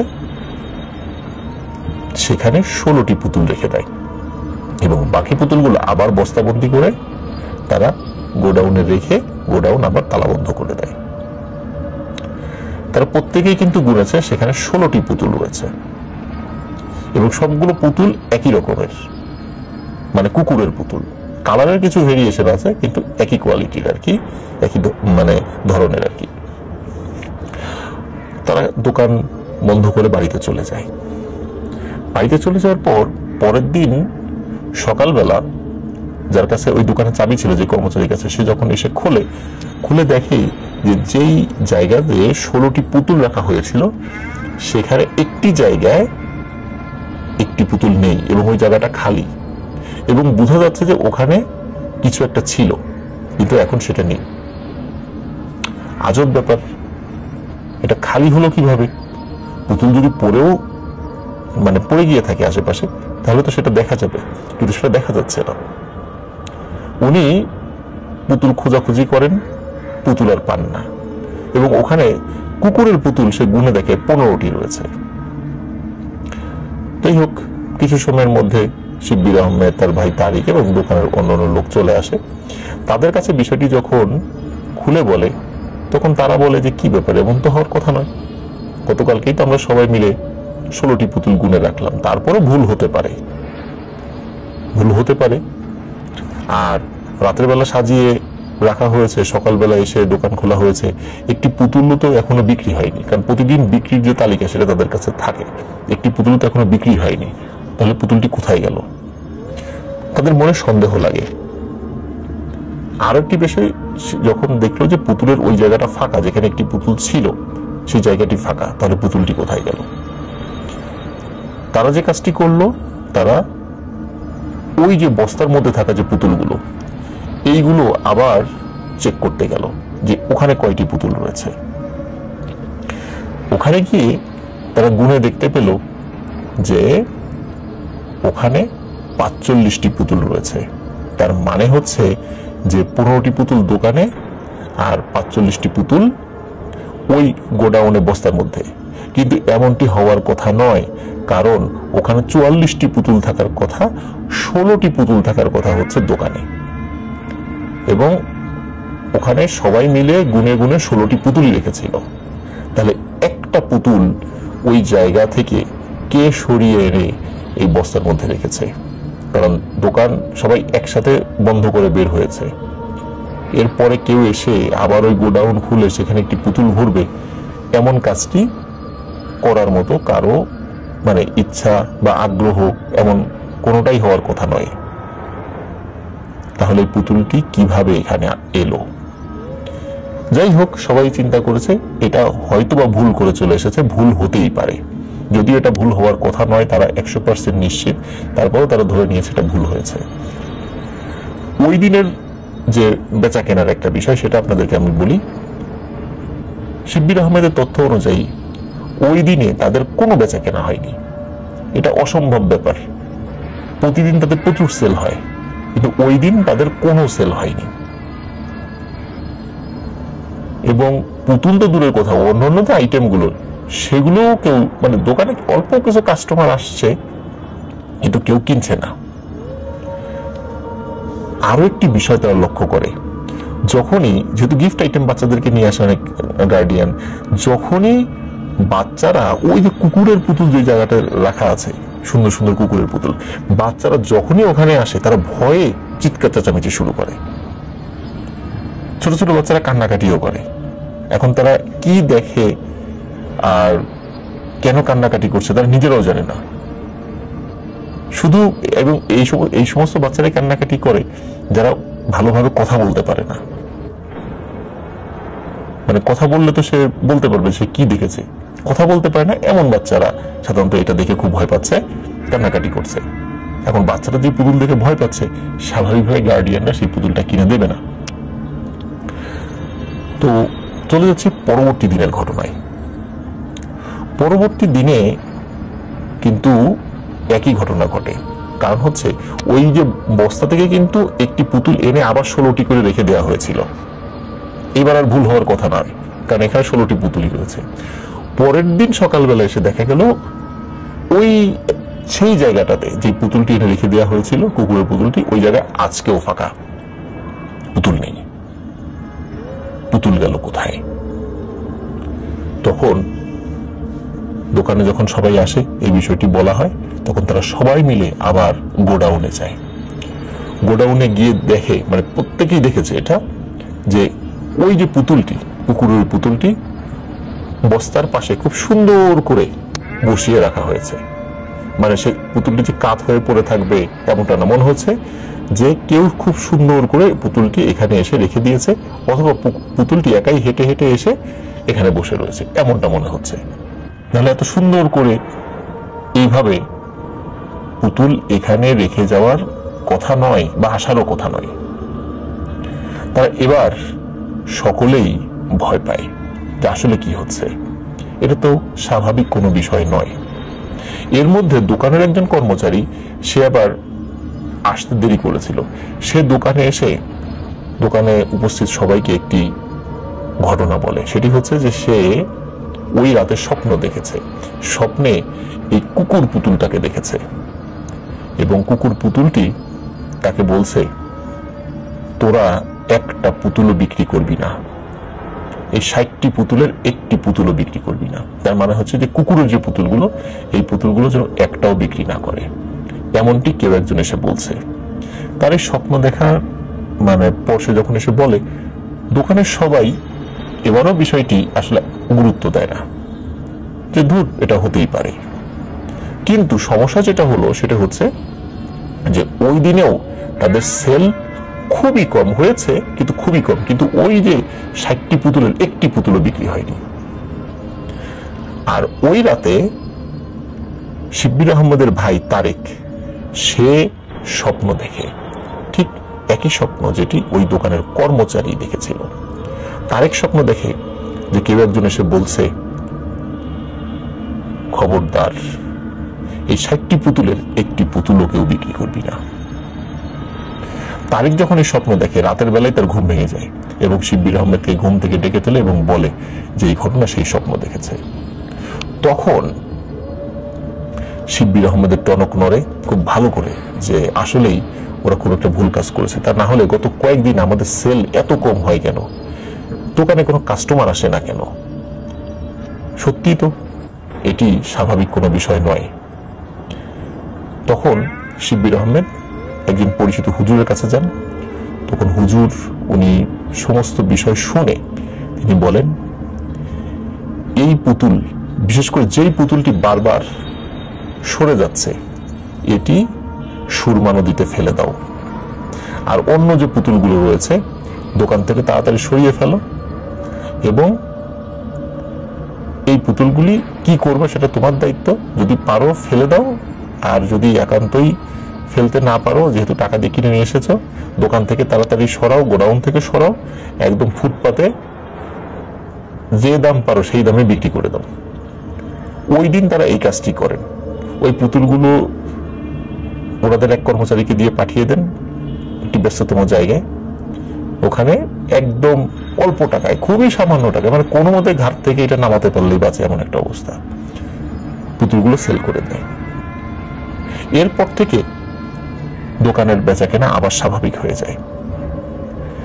পুতুলের বিষয়টি জানার জন্য এই শিব্বির আহমেদ ভাই উনি নারায়ণগঞ্জে ওই পুতুলের কারখানার মালিককে ফোন দেয়। ফোন দেওয়ার পরে যে বিষয়টি জানতে পারেন তাতে ওনার খুব সন্দেহ লাগে। কারখানার মালিক বলেন যে আমরা এই বাংলা পুতুল আর বানাবো না, বানানো ছেড়ে দিয়েছি, বিশেষ করে কুকুরের পুতুলগুলো। তখন উনি বলে যে কেন আপনারা ছাড়লেন? তখন এই বিষয়ে উনি কোনো উত্তর দেন না, শুধু বলেন যে ছেড়ে দিয়েছি, আমরা এটা করব না। তার এই বিষয়টা যখন সন্দেহ লাগে, মানে শিব্বির আহমেদের কাছে যখন বিষয়টি সন্দেহ লাগে, শিব্বির আহমেদ আরো কিছু তথ্য সংগ্রহ করেন। তিনি যে তথ্যগুলো সংগ্রহ করেছেন, আমি মনে করি এই বিষয়গুলো লিসেনার্স আপনাদেরও জানার দরকার। শিব্বির আহমেদ আমাকে যে বিষয়টি বলেছেন সেটি হচ্ছে যে পুতুলের কোনো পার্মানেন্ট কারিগর পাওয়া যায় না। কোনো কারিগর খুব বেশি দিন পুতুলের কাজ করেন না। অল্প কিছু মানুষ আছে যারা দীর্ঘদিন ধরে পুতুল বানাচ্ছেন, কিন্তু রাতের বেলা কেউ কোনো পুতুলের কাজ করেন না। যতই অর্ডার থাক, তারা রাতের বেলা পুতুল বানানোর কাজ করতে চান না। অনেক ঘটনা নাকি তাদের সাথে ঘটে। আর পুতুল যারা শ্রমিক আর কি, এটাই হয়তো বা একমাত্র ব্যতিক্রম। সেটি হচ্ছে যে অ্যাডভান্স টাকা দিয়ে রাখতে হয় তাদেরকে। সাধারণত কি হয়, সাধারণত হয় হচ্ছে যে মাল বানানোর পরে তাদেরকে টাকা দিতে হয় শ্রমিকদেরকে, কিন্তু এই পুতুলের শ্রমিক না পাওয়ার কারণে এই শ্রমিকদেরকে অ্যাডভান্স টাকা পে করতে হয়, তারপরও তাদের পিছনে ঘুরতে হয়, তারপরে তাদেরকে দিয়ে পুতুল বানাতে হয়। এই বিষয়টি কিন্তু প্রিয় লিসেনার্স আমি জানতাম না যে পুতুলের কাজ এই লেবাররা রাতের বেলা করে না, তারা দিনের বেলা করে। দিনের বেলা করলেও দীর্ঘদিন ধরে এই পুতুল বানানোর জন্য তারা নিজেদেরকে নিয়োজিত রাখেন না। এই পুতুলের ঘটনা প্রিয় লিসেনার্স এখানেই শেষ, কিন্তু শিব্বির আহমেদ ভাই আরো একটি ঘটনা আমাকে বলেছেন, এই পুতুল রিলেটেড ঘটনা যার সঙ্গে ঘটেছে। তিনিও ওনার মতোই একজন ব্যবসায়ী, তার দোকানেও অনেক ধরনের পুতুল রয়েছে। এর মধ্যে একটি পুতুল ওই দোকানের যিনি মালিক, সঙ্গত কারণে তার নাম বলছি না, তার বাড়ি সিলেটে, মালিকের মেয়ে পছন্দ করে। তিনি এই পুতুলটি নিজের মেয়েকে দেন। এক রাতে তিনি এবং তার ওয়াইফ হঠাৎ করে ফিল করেন তার মেয়ে তাদের সাথে ঘুমাচ্ছে না। কোথায় গেল, কোথায় উঠে গেল, তাকে খুঁজতে থাকে। খুঁজতে খুঁজতে দেখা যায় যে তার মেয়ে ঘর থেকে বাইরে চলে গেছে এবং বাড়ির উঠোনে গিয়ে ওই পুতুল নিয়ে খেলা করছে। এত রাতে এই পুতুল নিয়ে খেলা করছে কেন তারা বুঝতে পারে না। প্রথম দিকে তার মেয়েকে ঘরে নিয়ে আসে, কিন্তু প্রায় রাতেই একই ঘটনা ঘটছিল। আর যেই হুজুরের কাছে শিব্বির আহমেদ ভাই গিয়েছিলেন, সেই হুজুরের কাছেই কিন্তু ওই ব্যক্তি তার মেয়েকে নিয়ে গিয়েছিলেন। তখন ওই হুজুরই বলেছিলেন যে পুতুলের সমস্যা আছে, পুতুলটি ফেলে দাও। তখন তিনি পুতুলটি যখন ফেলে দিয়েছিলেন, তার মেয়ে আস্তে আস্তে স্বাভাবিক হয়ে যায়। তার মানে প্রিয় লিসেনার্স, আমরা এই যে ঘরে যে পুতুল কিনে এনে রাখছি, কে জানে আমরা কোনো বিপদ ডেকে আনছি না তো। এটি ছিল ঘটনা।